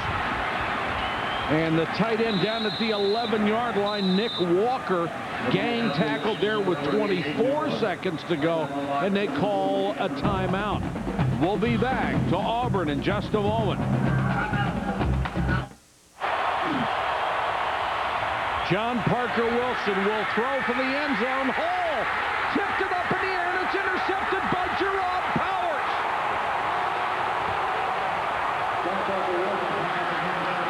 Trying to get Hall in the game, and John Parker Wilson threw what looked like a great pass, and it looked like Hall had it. Hall had no catches before then. It is a good pass. He took his eyes off of it at the last minute. He didn't secure the catch, and Gerard Powers just kept fighting for the football. Looked like he had it. He didn't secure it, and Gerard Powers with an outstanding interception. But that ball should have been caught for a touchdown by Alabama. Powers had enough of the fingertip in between the hands of Hall to tip the ball in the air. Got his 4th interception of the year, probably the biggest one of his career. Against Auburn's bench, that is their first one. All right, here's the answer to tonight's trivia question. Who's the only Auburn starting quarterback to beat Alabama 3 times? The answer, easier than you might think. You just have to go back a couple of years because it's Jason Campbell. If you'd been paying attention, we told you 5 years in a row they have won. So logically, you didn't have to go back too far. Here's Holly. Guys, the initial examination on Brandon Cox looks positive. They let him get up. He's stretching his knee on the sideline. Usually if they feel a torn ligament after that test, they do not allow him to do that. They'll reevaluate him at the half, guys. Well, they send him back out here to take a knee. So they have to be pretty well convinced that he's all right. Auburn takes a knee, and they will take a 3-point lead into the locker room. Alabama down there twice. 1 missed field goal and 1 interception. Down 3. Here's Holly. Coach, initially your defense looked like they had John Parker Wilson stopped on a touchdown, but they gave Jim, what did you think? Well, they guessed it making the call down there. That wasn't a very good call, I didn't think. But, you know, the replay can't, we don't have a shot on the goal line. But, you know, that's part of it. We got to play better on offense. We kind of shut it down after the first quarter. We got to do a better job second half. How did you shut it down?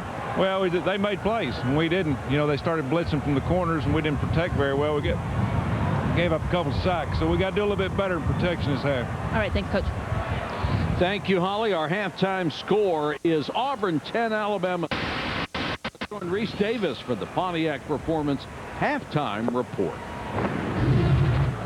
All right, Mike, never short on intensity between Alabama and Auburn. Glad to have you with us. And plenty of intensity in the border showdown for the Big 12 North title between Missouri and Kansas. There's Chase Daniel, who's thrown 30 touchdown passes on the year coming into the season. Daniel, do I hear 31? Martin Rucker going in, 7-0 Mizzou.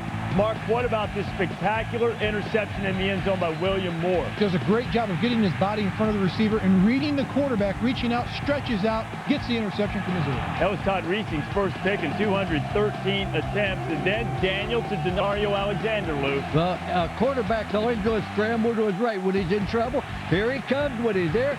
Receivers go deep or come up. Right there, great play.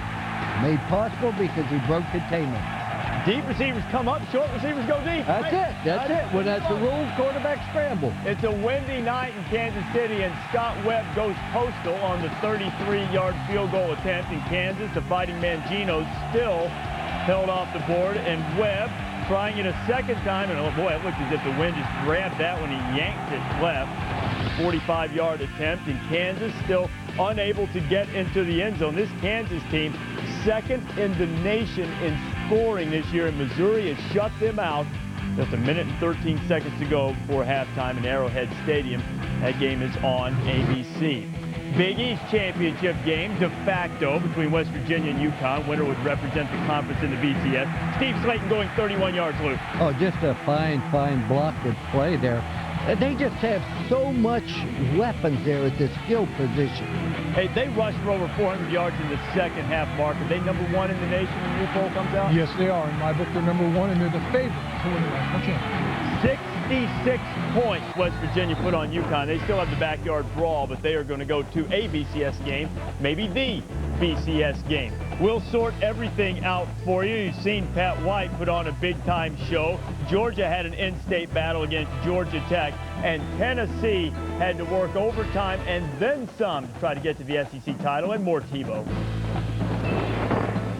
The Pontiac Performance Halftime Report is powered by Pontiac, the official performance machines of the NCAA. I believe that this is a practical world and that I can count only on what I earn. Therefore, I believe in work, hard work. I believe in honesty and truthfulness. I believe in a sound mind and a sound body and a spirit that is not afraid. I believe in obedience to law because it protects the rights of all. I believe in my country because it is a land of freedom. And because Auburn men and women believe in these things, I believe in Auburn and love it.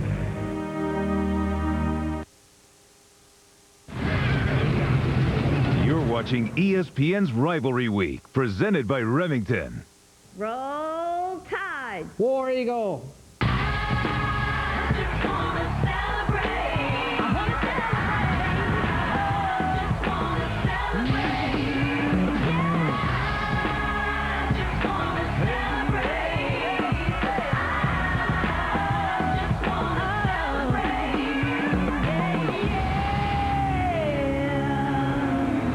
If you and your wife are watching the game and you're rooting for different sides, I want to be in a different room. I don't want to watch it together. If you like offense, this one had to be a little disappointing. Both of these teams coming out with the same idea, run the football and play tough defense, and that's why we have so few yards and only a 10-7 score. And this is good news for Auburn because Brandon Cox, who went down and stayed down for quite a while, grasping his right knee at the end of the half, is back up. He looks fine warming up on the sideline.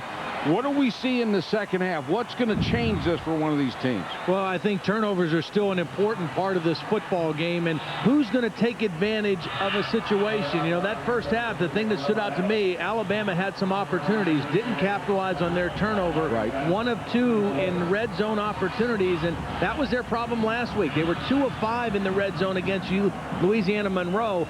Who takes advantage of opportunities? Whether it's a turnover, whether it's a field position, that's going to determine the outcome of this game. Alabama missed a field goal in the second quarter, which could have tied this game. Auburn will have a chance to go on offense first. Let's go to Holly Rowe. Hey guys, I spoke with Nick Saban at the half. I asked him about those problems we saw on the offensive line in the first half. He said there won't be any personnel changes, including Antoine Caldwell, who's playing right tackle. But he did say they'll make some adjustments. He was very quiet about it. I kind of teased him and said, come on, coach, just give me one adjustment. He said, all right, how about we just got to block better up front. The really good news, though, Brandon Cox for Auburn appears to be fine with that right knee. All right, thanks, Holly. Good field position for Auburn. They start from the 41. Lester, the tailback. Cox under pressure, got away. And Brandon Cox will complete that one to Stewart up at the 46-yard line. Keith Saunders had a shot at him from the backside, somehow missed him. Yeah, this went from about a 12-yard loss to a gain of about 5 or 6. Saunders not able to wrap up Brandon Cox. Again, he's not the most elusive guy, but he does just enough on that play to turn a negative into a positive. Initially, he avoided a 250-pound splatter and then even turned it into a positive play. Lester got some blocking in front, takes it outside. 45, 42-yard line, first down Auburn. A great cut, too.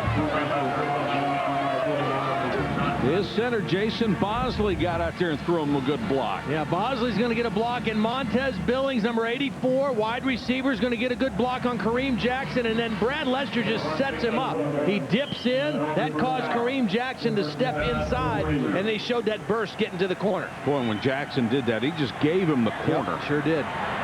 He's a freshman. Saw him do that in the game last week against Louisiana Monroe. Lose leverage, freshman mistake. Cox, another short set after a play fake. Throws complete to Smith, and Smith picks up about 9 yards. Kareem Jackson on the coverage. He made the tackle. Now, Holly mentioned the good news for Auburn, having Brandon Cox back in the game and healthy. The other good news for Auburn is in this series, the team leading at halftime has won 73% of the time. So if you're into that kind of numbers, which I know some guys in this booth are, like the numbers. Oh, I love numbers.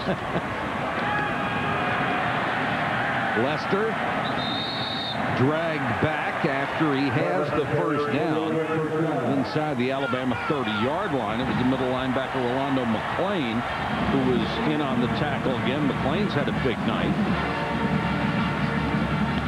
Rolando McClain is a true freshman who started out the season, was one of the few true freshmen ever to start on defense for Alabama. And then along the way, he kind of hit the wall a little bit, and Prince Hall has moved into the starting lineup, but McClain playing a lot again tonight. It's a long season for a guy right out of high school. Yes, it is. 10 tackles and a pick. Pretty good performance in the Iron Bowl. Lester on the toss. Boy, that was a good play by Simeon Castile. Came up from the corner. And that was the difference between a senior corner and a freshman corner, because he never lost that leverage. He stayed outside. He forced the runner inside where there was help. And the couple plays before, we saw Kareem Jackson take too much of an inside move and give up the outside of the defense. His dad was a great player. Yeah. And his brother was an excellent fullback for Alabama. Tim Castile played. They played together for a few years. Lester out of the eye. Stewart is the blocking back in front of him. Good play fake by Cox, and Cox had Lester wide open, and he missed him. Sure did. Again, the shifts and the movement. I mean Stewart. Yeah. The shifts and the movements created a little uncertainty for the Alabama defense. And watch the fullback 32 slip right out in between Mustin and Rolando McClain, and Brandon Cox just not able to get him the football. Well, that was a well-conceived, well-designed play, just not executed properly. As a former quarterback, sometimes those guys are so wide open, it's a harder throw, isn't it? And when they're wide open, you got to aim it? No, throw right at them. Just throw right at them. Even if you stop and catch it, that's better than trying to be perfect with it.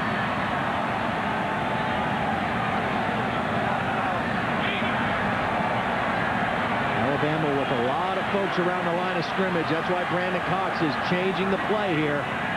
Got one-on-one on the outside, tries a little turn-in pass, and it's incomplete, intended for Montez Billing. Kareem Jackson on the coverage. These two teams, no matter what the records, are always going to go tooth and nail in this one. The 72nd renewal of Auburn, Alabama. It's the Iron Bowl, and Auburn going for its 6th straight victory. They have never won 6 in a row in this series. And if they would win, Tommy Tuberville will have beaten 4 different Alabama head coaches in the Iron Bowl. That's kind of amazing, That's pretty too. Good. Byram has already hit from 37. This is from 43. It's got a hook, and it doesn't. Well, both teams now with a missed field goal, and it's still a 3-point game. We expected a tight one, and we have it. 11:57 to go, third quarter. It's a 3-point game.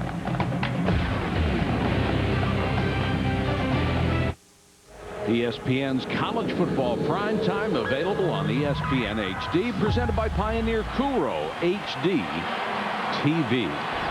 This is not a good statistic if you're Alabama. They have lost 8 straight games in the month of November. And that's when you have to win games. And those 3 that they did win of their last 16 were all against the same team, Mississippi State. But not this year. No. Auburn, gang tackle. Gain of maybe a yard for Glenn Coffey. Etheridge led the charge from his safety spot. Ollie Rowe was reporting to us during that last break. A little bit of a depth problem for Auburn on defense now. Chris Evans, number 59, who was their leading tackler and a starting linebacker. He's been banged up, and he didn't start the game tonight. They started Merrill Johnson, but they expected Evans to be back able to play, but not able to go anymore tonight. So down depth-wise at linebacker. John Parker Wilson on the slant to Nikita Stover, has it at the 35-yard line. Jonathan Wilhite made the tackle. John Parker Wilson has not looked particularly sharp tonight. His first completion there to a wide receiver. Auburn has kind of shut down the outside passing game of Alabama. 5 of 10, 39 yards. But again, you just got to wait for those opportunities. And when the opportunity presents itself, you got to step up and make a play.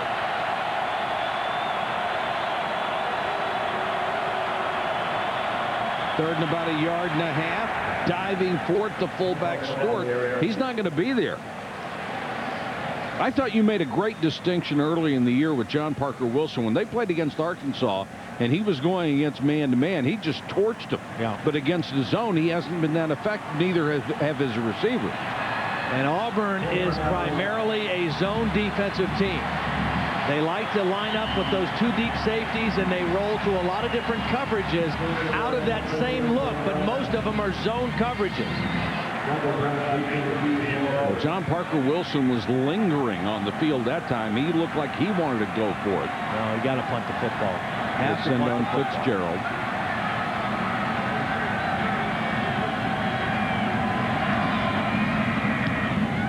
Dunn is back high, but very short. And Dunn's going to let it go down to 32. A kick of only 32 yards. So Auburn, which could have been pinned deep in their own territory, will have pretty decent field position when we come back.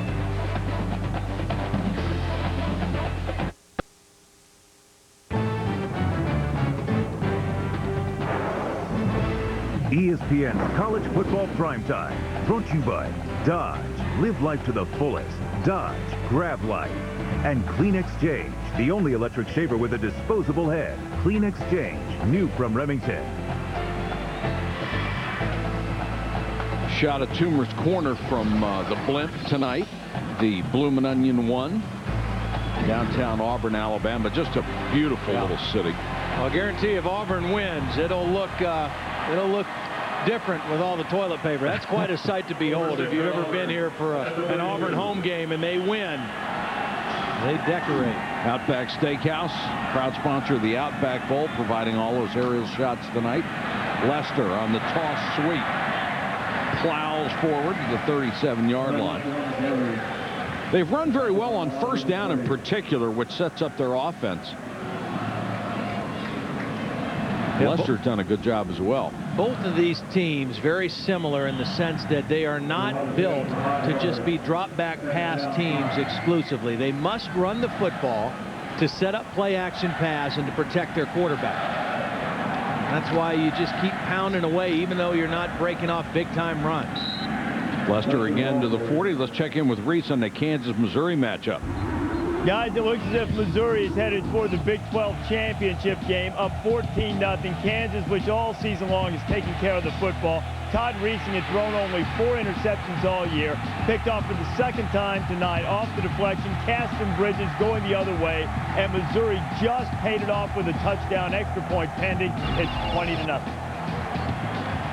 Well, we're not surprised by anything this year, are we? I'll tell you the one thing. I think Missouri, even though they had the one loss, played a much tougher schedule than Kansas. Kansas undefeated, no Oklahoma, no Texas on their schedule. Cox, look out from behind. Hit just as he threw.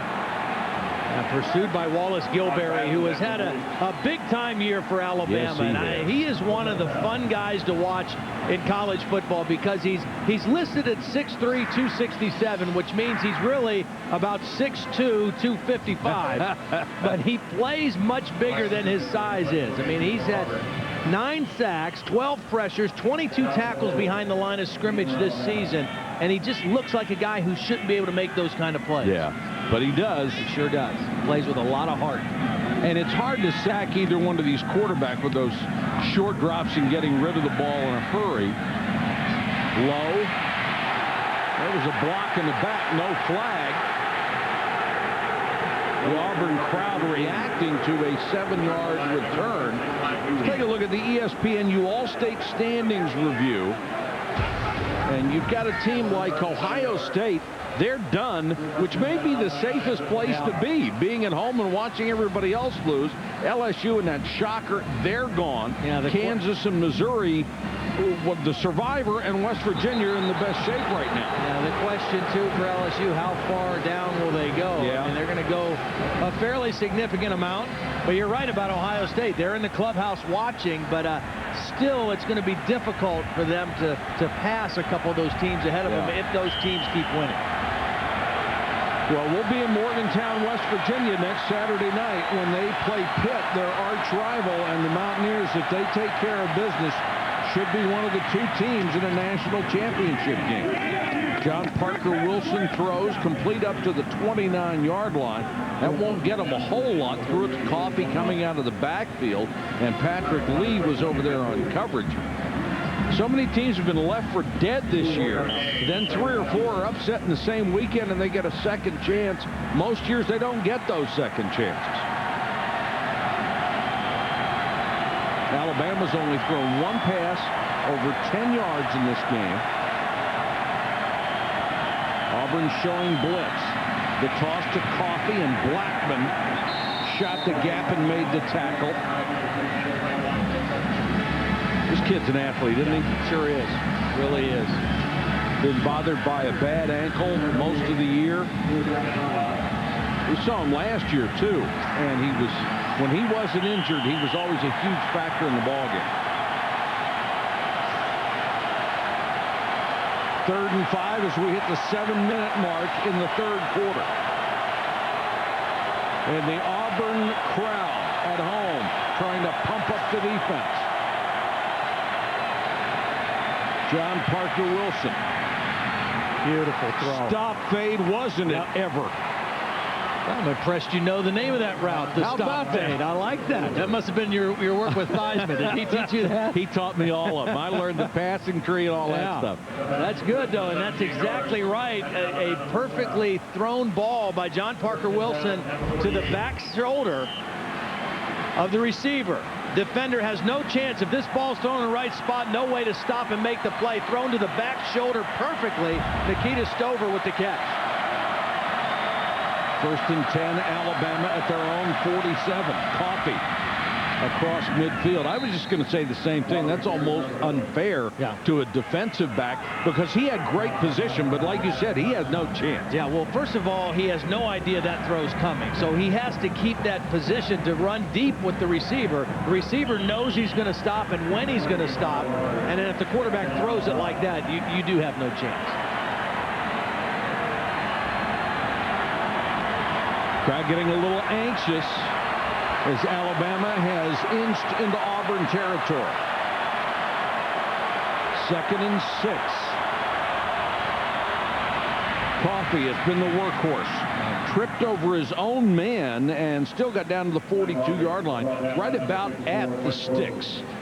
Feast Week continues on ESPN. Tomorrow night we'll have the Big 12 Pac-10 Hardwood Series as the Arizona Wildcats take on number 4 Kansas. The Big 12 Pac-10 Hardwood Series, part of Feast Week, presented by Lowe's on ESPN tomorrow night at 8 Eastern. And boy, with all the early season matchups, basketball just pumped up already. Been some great games.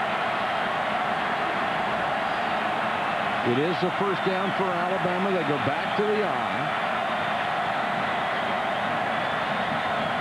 John Parker Wilson under pressure and throws it into the ground. Looking for the screen. It appeared to Coffee. Quick pressure on the outside forced the play to get abandoned. And That's pretty good legal decision. as far as long as there's a receiver there, that's legal to do.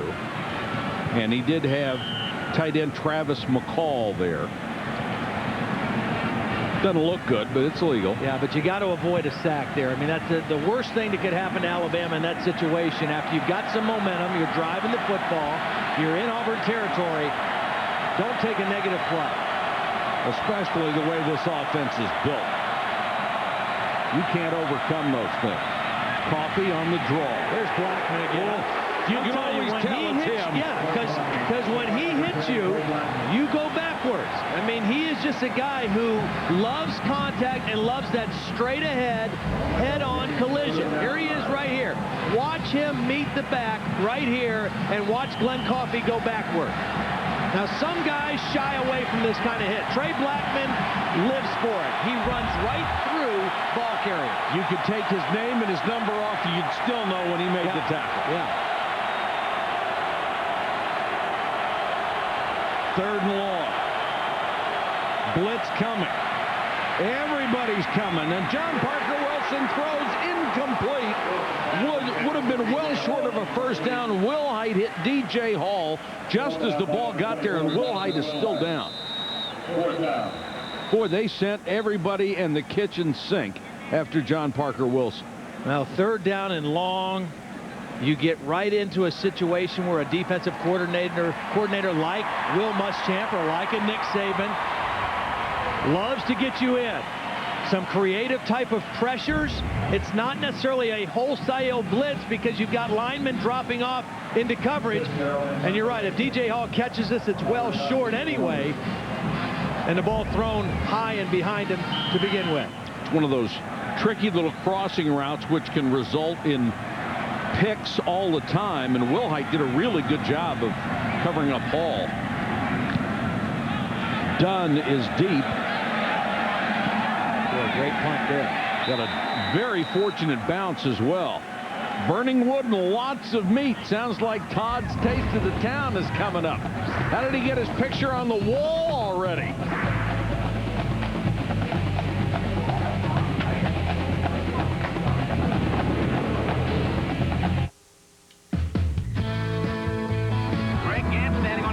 Auburn will try to block it. Auburn going after it. Here's a good snap. It is blocked. It is blocked. It's Colorado. It's Colorado. He's going to score. David Wagner. 5 guys could have gotten credit for that block. Well, that happened twice. Yeah, I mean, Alabama was winning 16-3 in that game, and Bill Newton blocked 2 punts, both of them returned by David Langer for the touchdown, and they won 17-16. Cox under pressure, throws from the end zone and throws it out of bounds.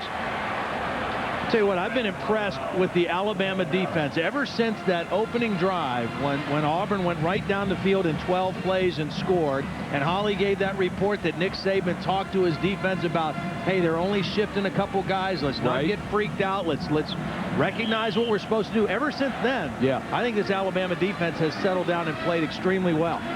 Cox has only hit 2 of his last 7 passes, by the way, and only 14 yards over that span. Even though Auburn has a 3-point lead, the game kind of feels like the momentum is a little bit more on the Alabama side. It does.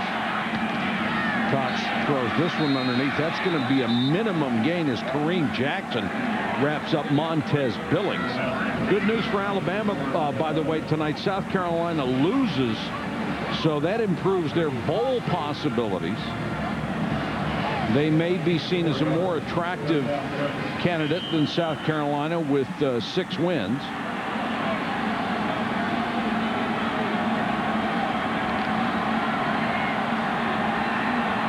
Big play right here for Alabama's defense. Want to maintain this field possession advantage after the good punt. Cox again throws underneath. Billings trying to get the first down out to the 16-yard line. He was very close to it, then retreated a step, and he doesn't have it. He had it, and then he lost it. He tried to make a bigger play instead of just securing the first down. And, boy, you've got to know where you are and what the situation is. You have to catch that ball and turn north and south right away and get yourself 4 more downs. Let's go to Holly. Guys, problems developing for Alabama right now. Matt Caddell is out there trying to return this punt because their regular punt returner, Jonathan Lowe, has been taken to the locker room with a right ankle injury. Javier Arenas also out, so they're down to the bare bones on special team returns. Yeah, he's the 3rd one on that depth chart, the low line drive. And out of bounds, there's a flag down back at the 3. Yeah, Chris Rogers, number 8, ran into the kicker. And on 4th and 1, that'll be enough for a first down. Well, we've seen both teams have special teams errors. Both teams have missed field goals, and now both teams have run into the punter and given the ball back to the offense. There's no such thing as being blocked into the kicker in college football. It's your responsibility to avoid the contact. It wasn't roughing, but it was enough to give them a first down. No, it was closer to touching than roughing, but that's the rule.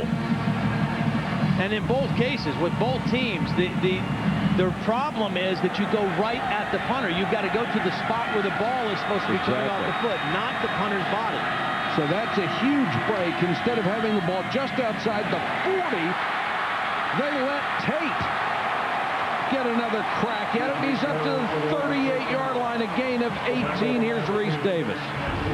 All right, Mike, you said that South Carolina lost. Here's how it happened. 34-yard field goal attempt. Buck Holtz splits the uprights. He came up a little short last week against BC, but not this time. South Carolina finishes 6-6. South Carolina wins it by 2. Missouri on top of Kansas. Jayhawks on the board about halfway through the 3rd on ABC. Auburn. And, boy, you could almost feel the momentum shift after that. Cox, play action, in trouble, wants it back to Tate, and underthrown because of the pressure. Underthrown because of the pressure, and also Wallace Gilberry reading that play late and getting out there just enough in the way to disrupt the play. I mean, it's a throwback to Tate. It's kind of a trick play, but the pressure forces the throw, but Wallace Gilberry on the backside of the defense did his job and stayed at home enough to affect the play. A minute 59 left in the 3rd quarter. Ben Tate is the deep man in the eye on 2nd and 10.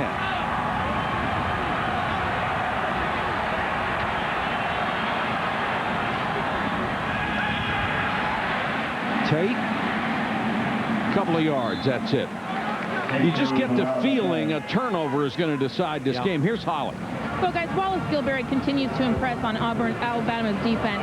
He's had 37 consecutive starts, and guys, we talked about it earlier, he may not pass the eye test as far as size and speed for a prototypical defensive end, but he leads the SEC in sacks this year, and his defensive coordinator, Kevin Steele, says, I don't know what it is about this guy. He just has this fire inside of him. He said, sometimes we're watching film, and I am shocked by the plays he's able to make. It's all want to with this kid. And Holly also has 69 tackles. He's number 2 on the team, and that's highly unusual for a defensive lineman. Trying to get that first down, it looks like they're just a hair short. But this time Billings had a better idea what he needed to do for the first down. Tried to take that catch and go north and south. Alabama came with pressure, but even though Auburn's got to punt the football, the fact that they got the roughing the punter and got the ball back, now they can flip field position. Exactly. Alabama stood to have great field position after the punt. Now Auburn has a chance to pin them back. And in a game like this, a 3-point game, that is huge. Cadell back again as the punt returner.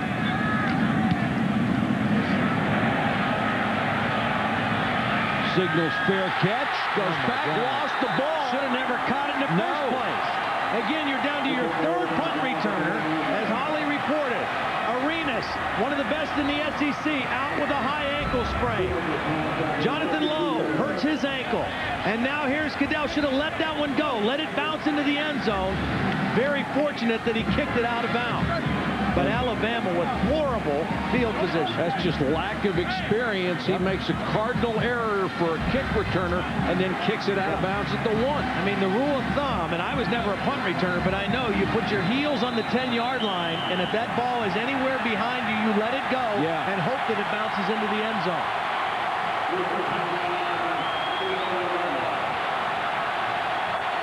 Talk about a turn in field position. My goodness.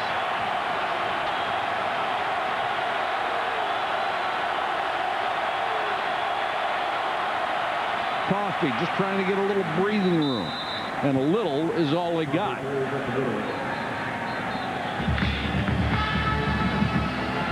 We told you we'd have Todd's Taste of the Town. It is coming up. The man who is trying to eat his way into SEC history. We'll be back with that as we go to the 4th quarter in a 3-point game.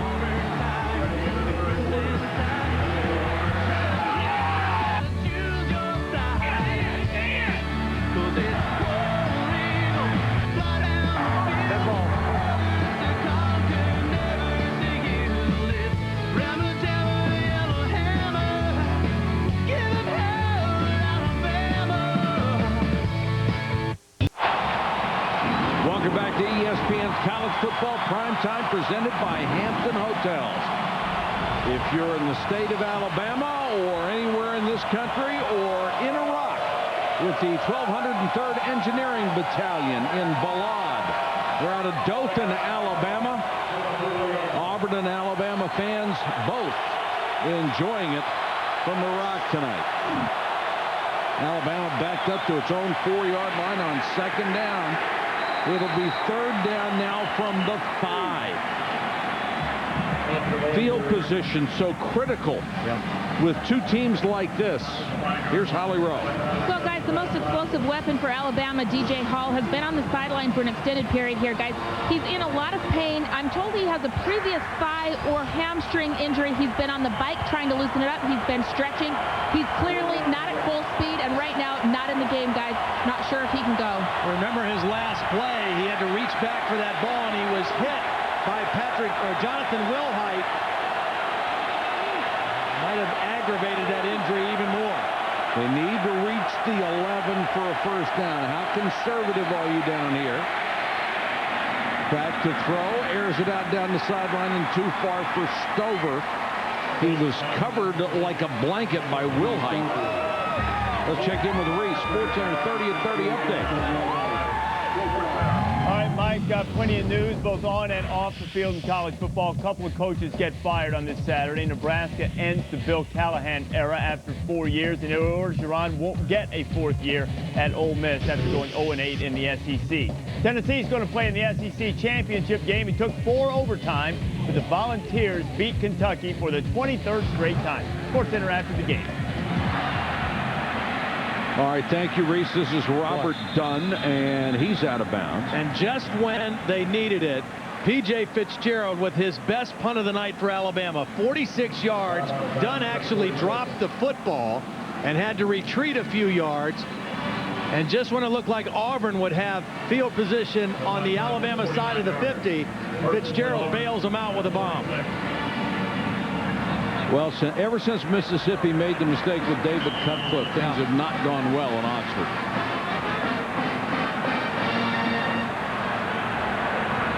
Auburn will start on its side of the 50, and they've got Tate as the running back. Cox, trying to win his 3rd straight as a starter, will pick up 8 yards on the run. Keith Saunders made the tackle. Brandon Cox, the longest run he's had as his senior year is almost over, was 11 yards. That one was 8. But that was 8 tough yards, and a smart decision to pull that ball down and go straight ahead. Get what you can get. 100 yards throwing tonight.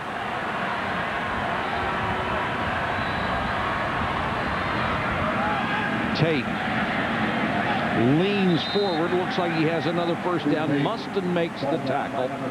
Now, you talk about a quarterback's legacy, a guy like Brandon Cox. You say, well, Auburn didn't win an SEC championship while he was here, or, you know, he didn't lead them to a national championship. But if he leaves this place having beaten Alabama 3 times, his legacy is pretty secure in the state of Alabama. I mean, and if he ever comes back to Auburn, I don't think he'll have to buy a ticket to a game. Well, he'll be like you, he'll be able to get a free meal anywhere.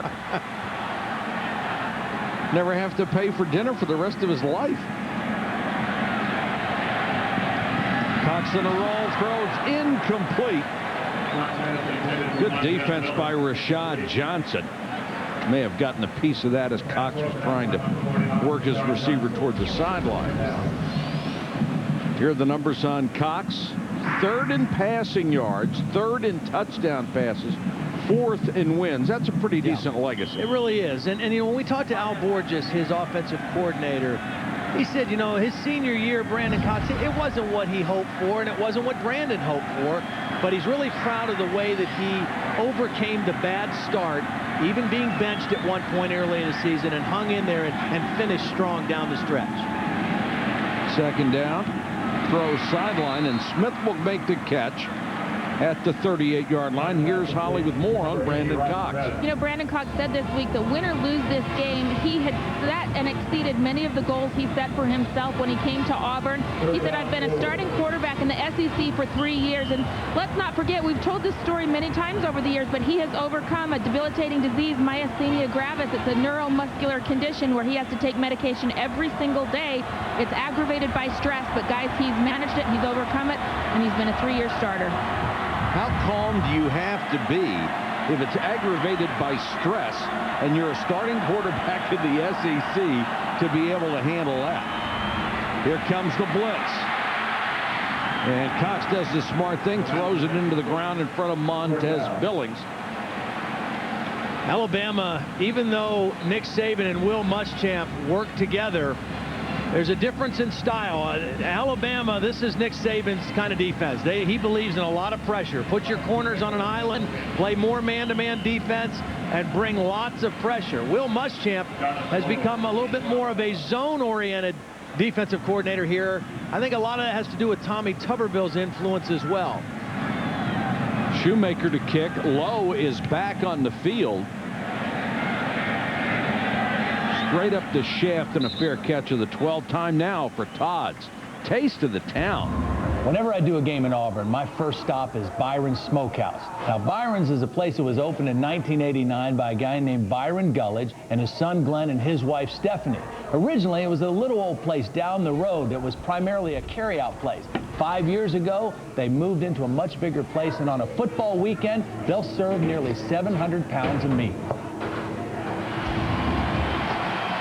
700 pounds. Yikes. We'll see what's on the menu in just a second. Just inside the 13 is where Alabama will take over. And the toss to Upchurch, who's in on this series.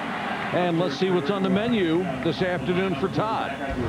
You've heard of a meat lover's pizza? Well, Byron's is a meat lover's paradise for a guy like me. Thanks, Aubrey. Look at this. I've got chicken, I've got ribs, I've got some sausage and some shredded pork with some hot sauce on it.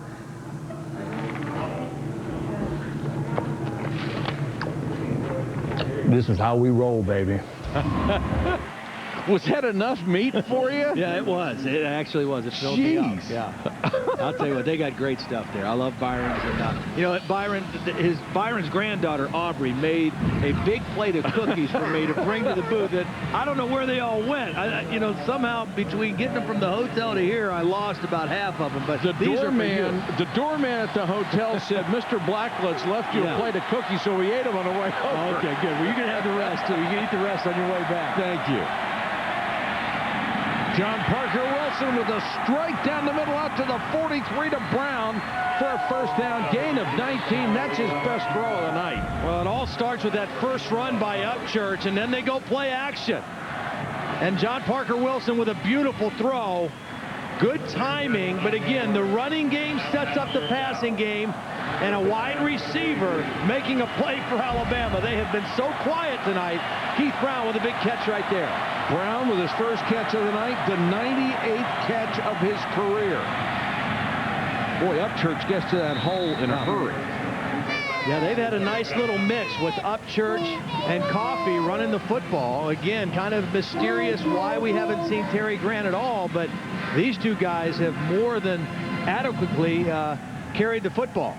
Taste of the Town has become such a sensation tonight. I'll repeat this because we said it in the first half. When we had Nick Saban on a conference call, the first thing he asked, not about this series and being the first-year coach in the Alabama-Auburn series, he wanted to know where Todd was going to have lunch.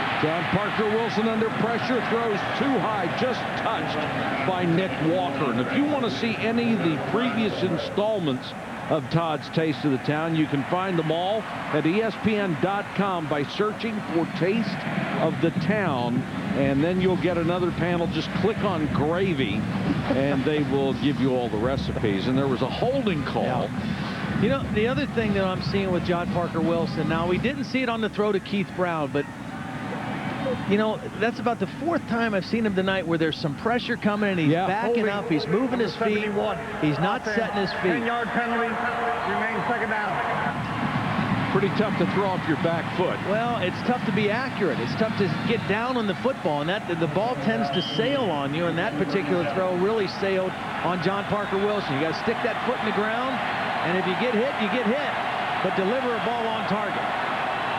2nd and 16. Upchurch. Really a conservative call. This game, I mean, both coaches know that their defenses are playing well. Yeah. And they don't want to do something to put their defenses in a bind. They want to play field position. They want to play smart. And they want to hope that they can force a turnover from the other guy and make one play to win the game. You're not going to get many more chances, though. No, you're right. Clock's running. This is one of the faster games that we've ever done. Yes, it is. When you run it this much, it really shortens the game. 3rd and 11. Blitz coming. Hit from behind and just got rid of it. He was drilled by Derek Marks, who got a great jet start off the outside. And Quentin Groves also, who had a couple of big sacks last year. Groves is standing up. He's the first guy to get there. Puts the hit in the back. Yes, he did. And he just ran right around the left tackle, Andre Smith, who's their best lineman. but was not in good position to block the speed rush of Groves. Groves, who has a tremendous personality, has been bothered all year by 3 dislocated toes. He cannot push off at that foot. It has been so tough for him. He's a kid who plays hard all the time. Here's Dunn. Punter to beat. Taken down to 43. Huge play for Auburn. 33-yard return of a 34-yard punt for Robert Dunn.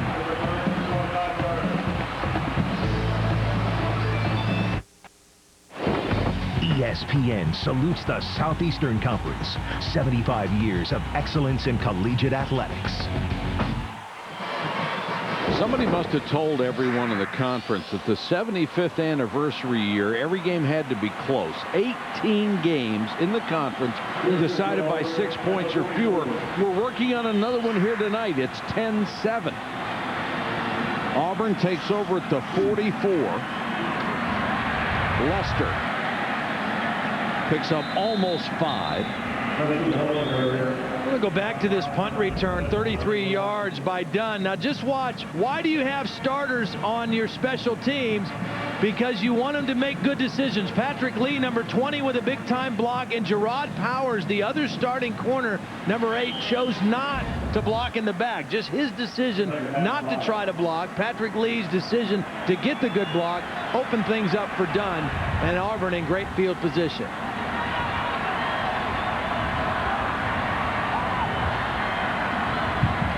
In a game like this, even an additional field goal could be huge. Touchdowns have not been easy to come by. Leicester, maybe a yard on that one. Wallace Gilberry on the stop. It'll be a big 3rd down. And if you're Alabama, I mean, you obviously are thinking stop right here, but worst case scenario for you has to be a field goal. If you give up a touchdown here to Auburn with 7:40 and the clock running, not sure you're going to score twice to come back and win this game. If you're a quarterback right now, you're thinking, I'd love to have a deep shot. Just one.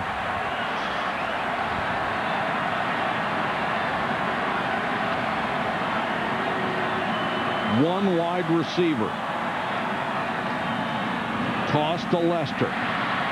Cuts it back, has the 1st down and more. Well, that's just good running by Leicester, because they shifted to try to outflank the Alabama defense. Alabama responded by getting enough defenders over there, and this is just Leicester just making people miss. Just kind of getting small behind those linemen, and when he saw a little crease, shooting through there for the 1st down. 16 carries, 70 yards for Leicester, who was averaging 4.2 coming into this game per carry. Now he's out of the eye. Alabama may have jumped. Could be a free play for Cox. Smith off his foot. He caught it out of bounds. Now you're right. Brandon Cox knew he had a free play. Take a shot down the field. There haven't been many throws down the field for Auburn. That could have been spectacular. Yeah. And it looked like Mustin was offside. This one step into the neutral zone by Mustin. Oh. Kick save and a beauty.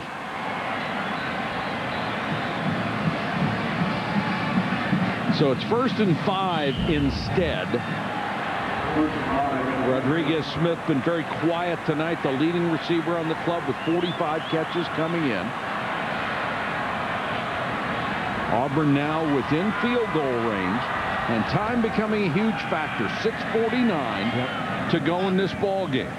A huge factor, and I think if for both teams, and for Auburn right now, you're thinking, okay, keep our momentum, keep our same normal rhythm, but let's also know that the more we can run this clock off, the more duress we're going to put on Alabama. Whether we come away from this drive with a field goal or hopefully a touchdown, we also want to use as much time as we possibly can.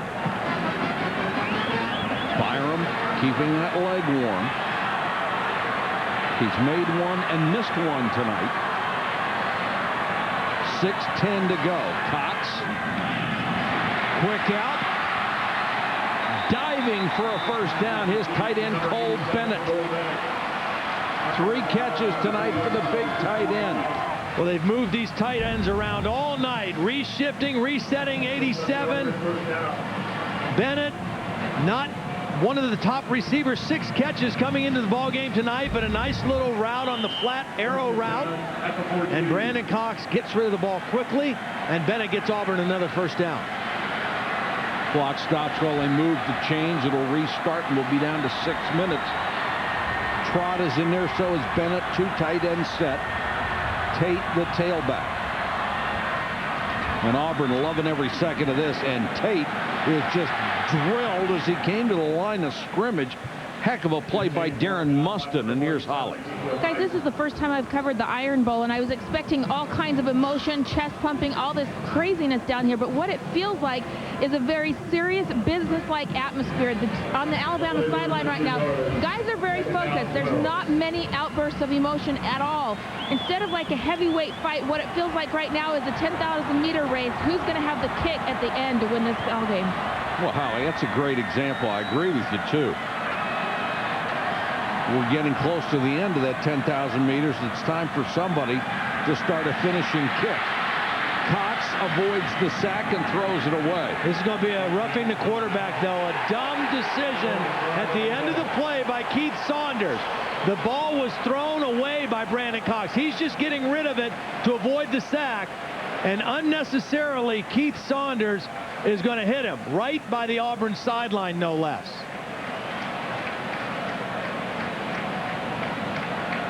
Boy, what a horrible time to make a stupid mistake. Very, very costly. 2nd and long. It's going to be 3rd and long. Number 94 defense. After this is to the goal, automatic first down.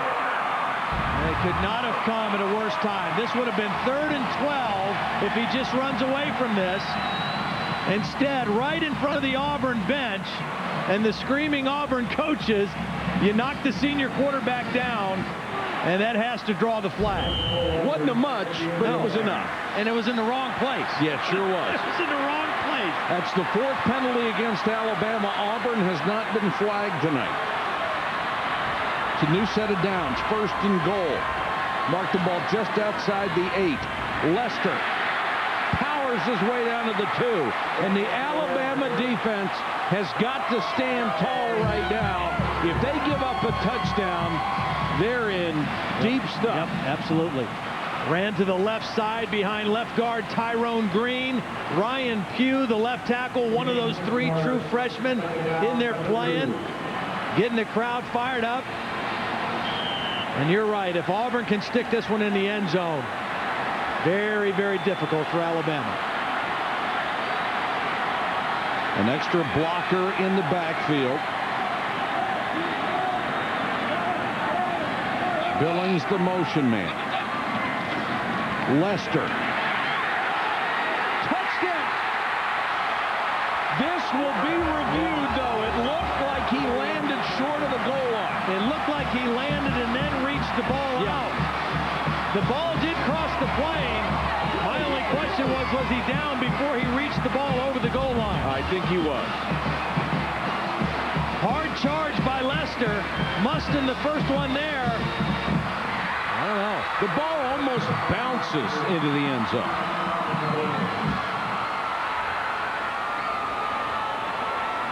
I think the lineman was blocked by Pugh. Well, was he on the ground or was he on top of one of his or one of Alabama's players? No, I think he's short. He was. His shoulder with the ball hit the ground before the ball bounced over the goal line. And by the time the line judge saw it, he saw the ball across the goal line. Be interesting to see if they overturn that. Well, the last shot was the best one. It shows the ball bouncing short of the goal line.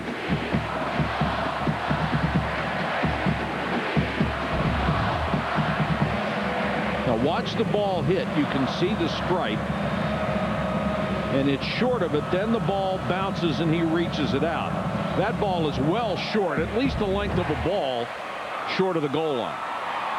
And it would bring up 3rd down and goal. Third down inside the 1. Maybe nothing but a temporary reprieve, but you take your shots when you can. I guarantee you, if you're Nick Saban, you're hoping this goes in your way, because even the fact that they have to snap the football another down is a chance for you to make something happen. Yeah, when the governor calls, you want to answer the phone just in case.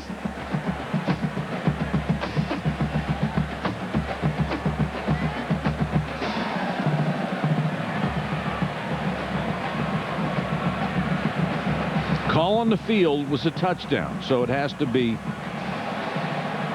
conclusive to overturn it. After review, the ruling on the field is reversed. The runner was down at about the half-foot line. It'll be third down. Well, the crowd hates it, but that's a great call by the officials, and that's why That's why you have instant replay, and that's why in college you review every play, because that's what you should do to get it right. Now, if Auburn's thinking quarterback sneak for Alabama, you want to just try to time this up, even if you get a penalty, and try to hit the center right as the ball's being snapped. Try to disrupt the exchange between the quarterback and center. Meanwhile, Brandon Cox, the reason they're not out of the huddle, they're running clock. They know they could run 30 more seconds off the clock. Now they come to the line of scrimmage, play clock under 10. Brandon Cox taking his time. They'll probably sneak here. There goes Cox, touchdown.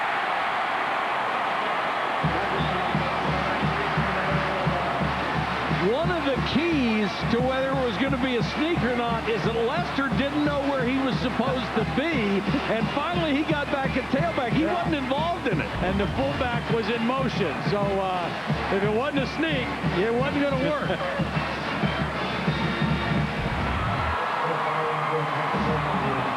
If Auburn wins, how appropriate that Brandon Cox would score the final touchdown in his bid to be only the second Auburn quarterback to win 3 straight as the starter against Alabama.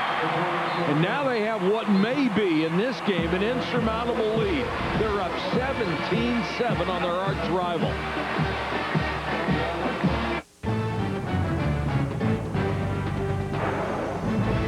ESPN's College Football Primetime is presented by Hampton Hotels. At Hampton, we love having you here. And in part by Mitsubishi Motors, driven to thrill.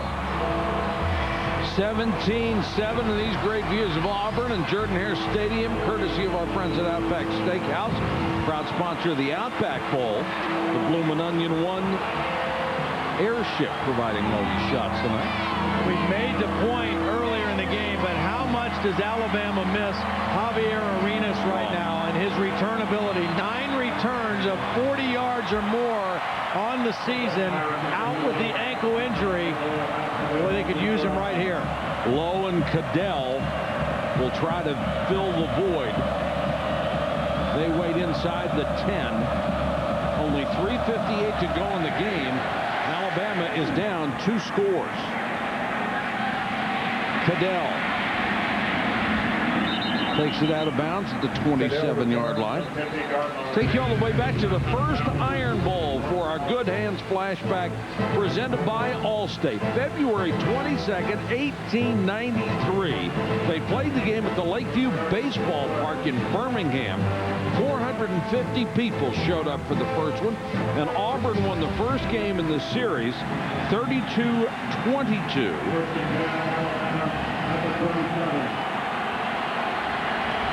And it's been a great series in spite of that 41-year interruption.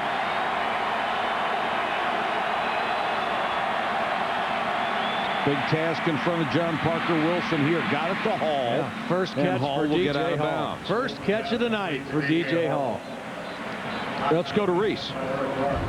All right, guys, Big 12 North battle between Missouri and Kansas, 21-7 Missouri lead. They were not standing still for very long. Chase Daniel flips it out to the freshman Derek Washington. He'll take it in to make it 28-7. Todd Reesing would answer, still a 2-touchdown lead for Missouri.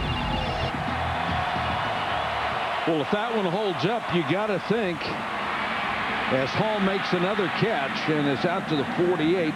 You got to think when the new BCS standings come out tomorrow, it will be Missouri, West Virginia, 1-2. And Missouri will still have to play in the conference championship game, which will be a huge step. John Parker Wilson, 3 straight catches by Hall. He's down to the 44. If you're Auburn, you just stay in this kind of prevent defense, let them have the 8-9 yard passes? Well, I wouldn't play prevent, but I would, yeah, let them run the clock. I mean, because the clock is on your side. Don't give up a big, easy one. Alabama has all of its timeouts left. They go for the big one here, but Brown was very well covered by Patrick Lee. You mentioned talking about Missouri and national championship possibilities. If they hold on and win tonight and go back to the Big 12 championship game and face Oklahoma. They played Oklahoma earlier in the year. Oklahoma won that game 41-31. So I'll tell you, this season has been crazy, and it's going to go down to the final weekend. Yeah. And so is the Heisman Trophy race. Yes, it will. Right to the end. Your vote may decide it.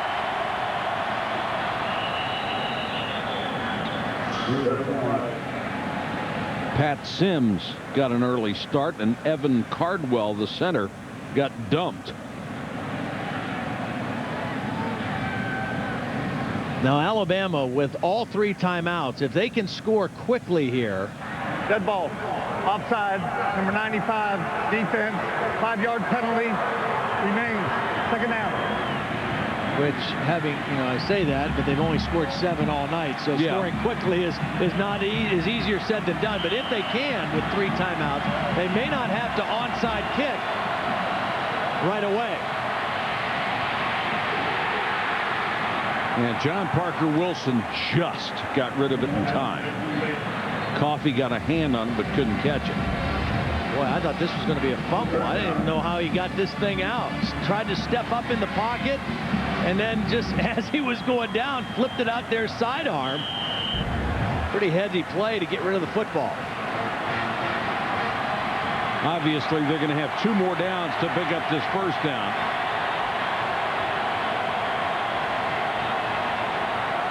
Third and 5. Coffee is the setback. Cadell makes the catch down to he's the close. 35. I don't think he got it. I think he's about a football length short. And the tough part for Alabama on that is the clock is continuing to run. Now the officials are going to stop it. Is this a timeout from Alabama or a measurement? No, Alabama uses one of their timeouts because they had to. And that is very, very valuable.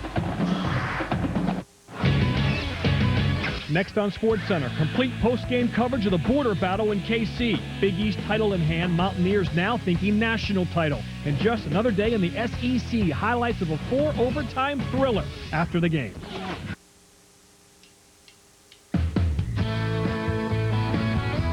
Cox lobs it up for the end zone for Rodriguez. He goes up. He's got it. Does he have it? Touchdown Auburn! Down the middle. Pass is intercepted. David Ayers. They did it. 40-yard line. The Auburn Tigers are going to win their 5th in a row. And they're going for 6 tonight. 2:44 away from that. Alabama going for it on 4th and short here. Last week in the loss to Louisiana Monroe, they were stuck on a key 4th down play. Will they get it this time? Coffee, first down. That will stop the clock momentarily while they move the chains. Alabama has 2 timeouts left and 2:38 on the clock. They need 2 scores. Yeah, they got to take some shots down the field now. John Parker Wilson can't settle for the little underneath dump-off type throws because the clock is too valuable right now. They've got to score, and then they've got to get the ball back and score again. This one deep down the middle, perfectly defensed. Perfect coverage is right. Gerard Powers was right in the middle. He knew it was a post. He got right there and said, "You're not running it on me." And he knew who John Parker Wilson would look for, and that's DJ Hall, the slot receiver. They basically bracketed him. The safety, Eric Brock, And the corner, Gerard Powers, both of them. Oh, and one of the security dogs jumped at his hand and may have got him on the left hand. And this is a home game, too. Yes, it is. Tipped, nearly intercepted. It's not like, it's a visiting dog. Right. Well, it's not like you're playing at Georgia. But you're in the state of Alabama. Maybe this is an Alabama dog. Maybe it's a Crimson Tide dog. Who knows? I mean, this cop right here, maybe he's a Bama fan. I mean, yeah, you're in Auburn Stadium. You figure that the canines are all War Eagle, but who knows? See, he's got to leave.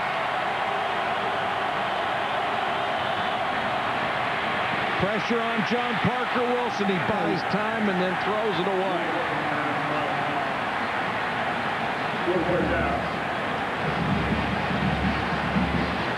Well, if you tried a field goal from here, it would be 49 yards.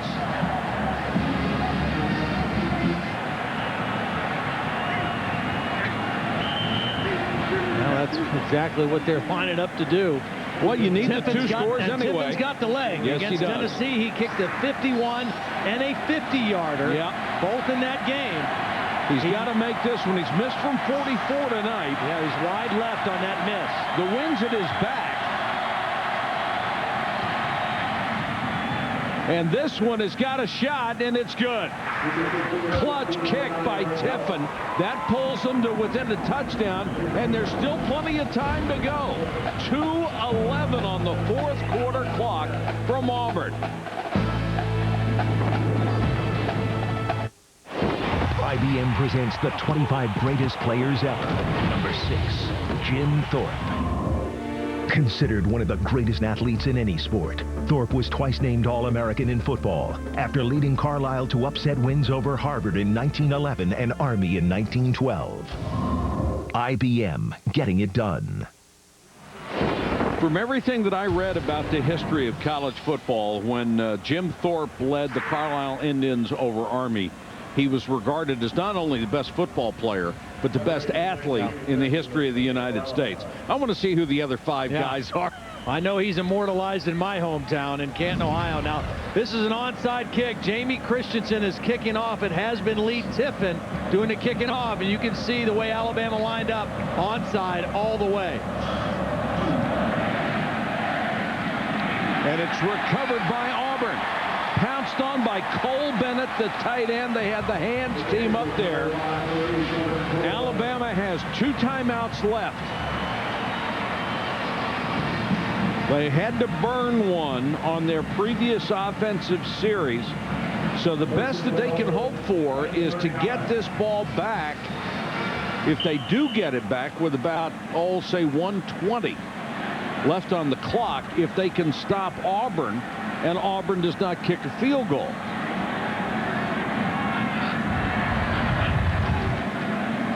Lester. If you're Auburn right now, you're telling those running backs, cover up the football and don't necessarily fight for extra yardage.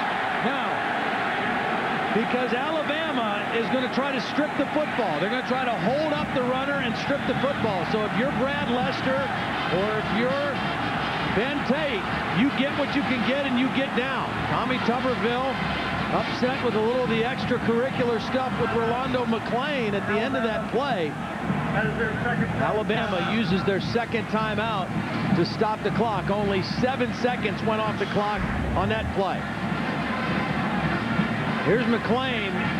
Again, they're going to try to hold the guy up and rip the football off. Although it looks like he's trying to rip a little bit more in the ball out.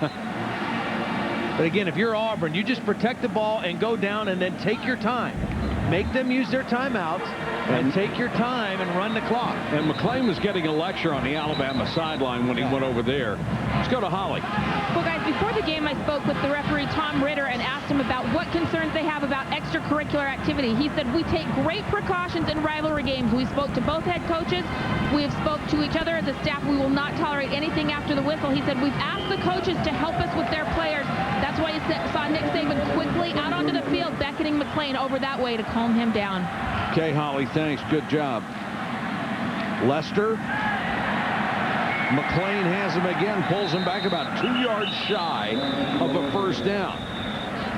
So this will be the last shot for Alabama. They are going to have to stop Auburn on a 3rd and 2. Otherwise, Auburn will be able to run out the clock.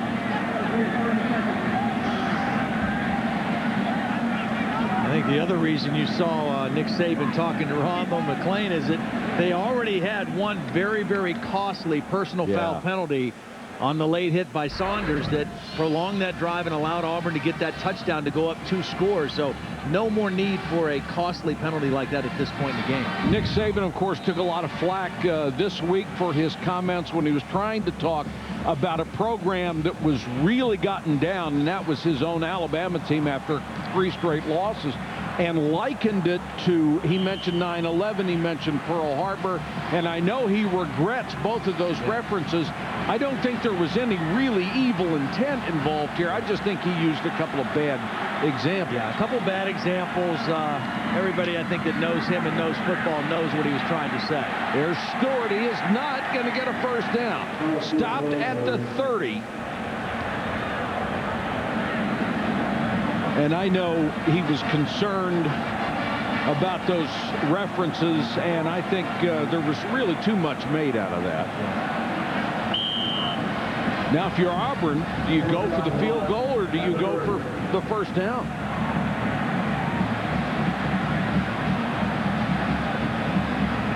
Field goal puts it out of reach. Could be blocked and run back. Well, and if you miss it, you give them excellent field position. Same being the case if you go for it on 4th down. I think you let the clock run all the way down, and then you punt the football, I think. And they will call a timeout with 1:06 to go. Let's check in with Reese. All right, guys, Big 12 North showdown between Missouri and Kansas. Mizzou up 31-14. Kansas trying to scrap back in it. Todd Reesing, Dexton Fields, touchdown. Still a lot of time to go on ABC, and it's just a 10-point game.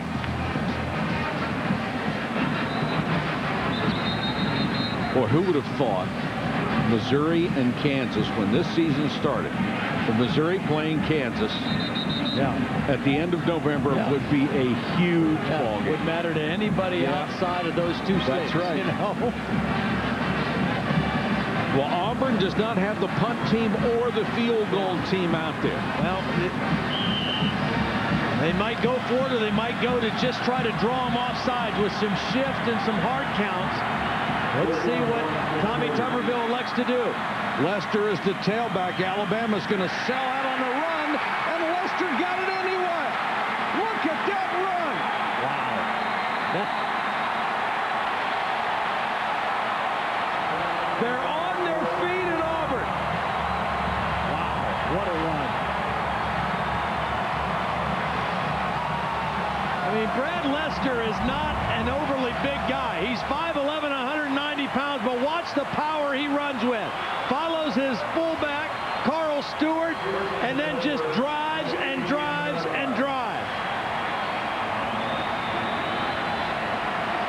Tommy Tuberville, who has won 5 in a row, is now on the verge of winning 6 straight. Auburn has never beaten Alabama 6 straight years. Now, he upset everybody last year when he flashed the 5 sign to the Auburn crowd. What will he do winning number 6? Going to have to use the thumb. Well, that's what the fans are all doing. We even saw the gal in Iraq doing that, the 5 fingers and the 1 thumb. I don't know whether Tommy Tuberville will do it or not.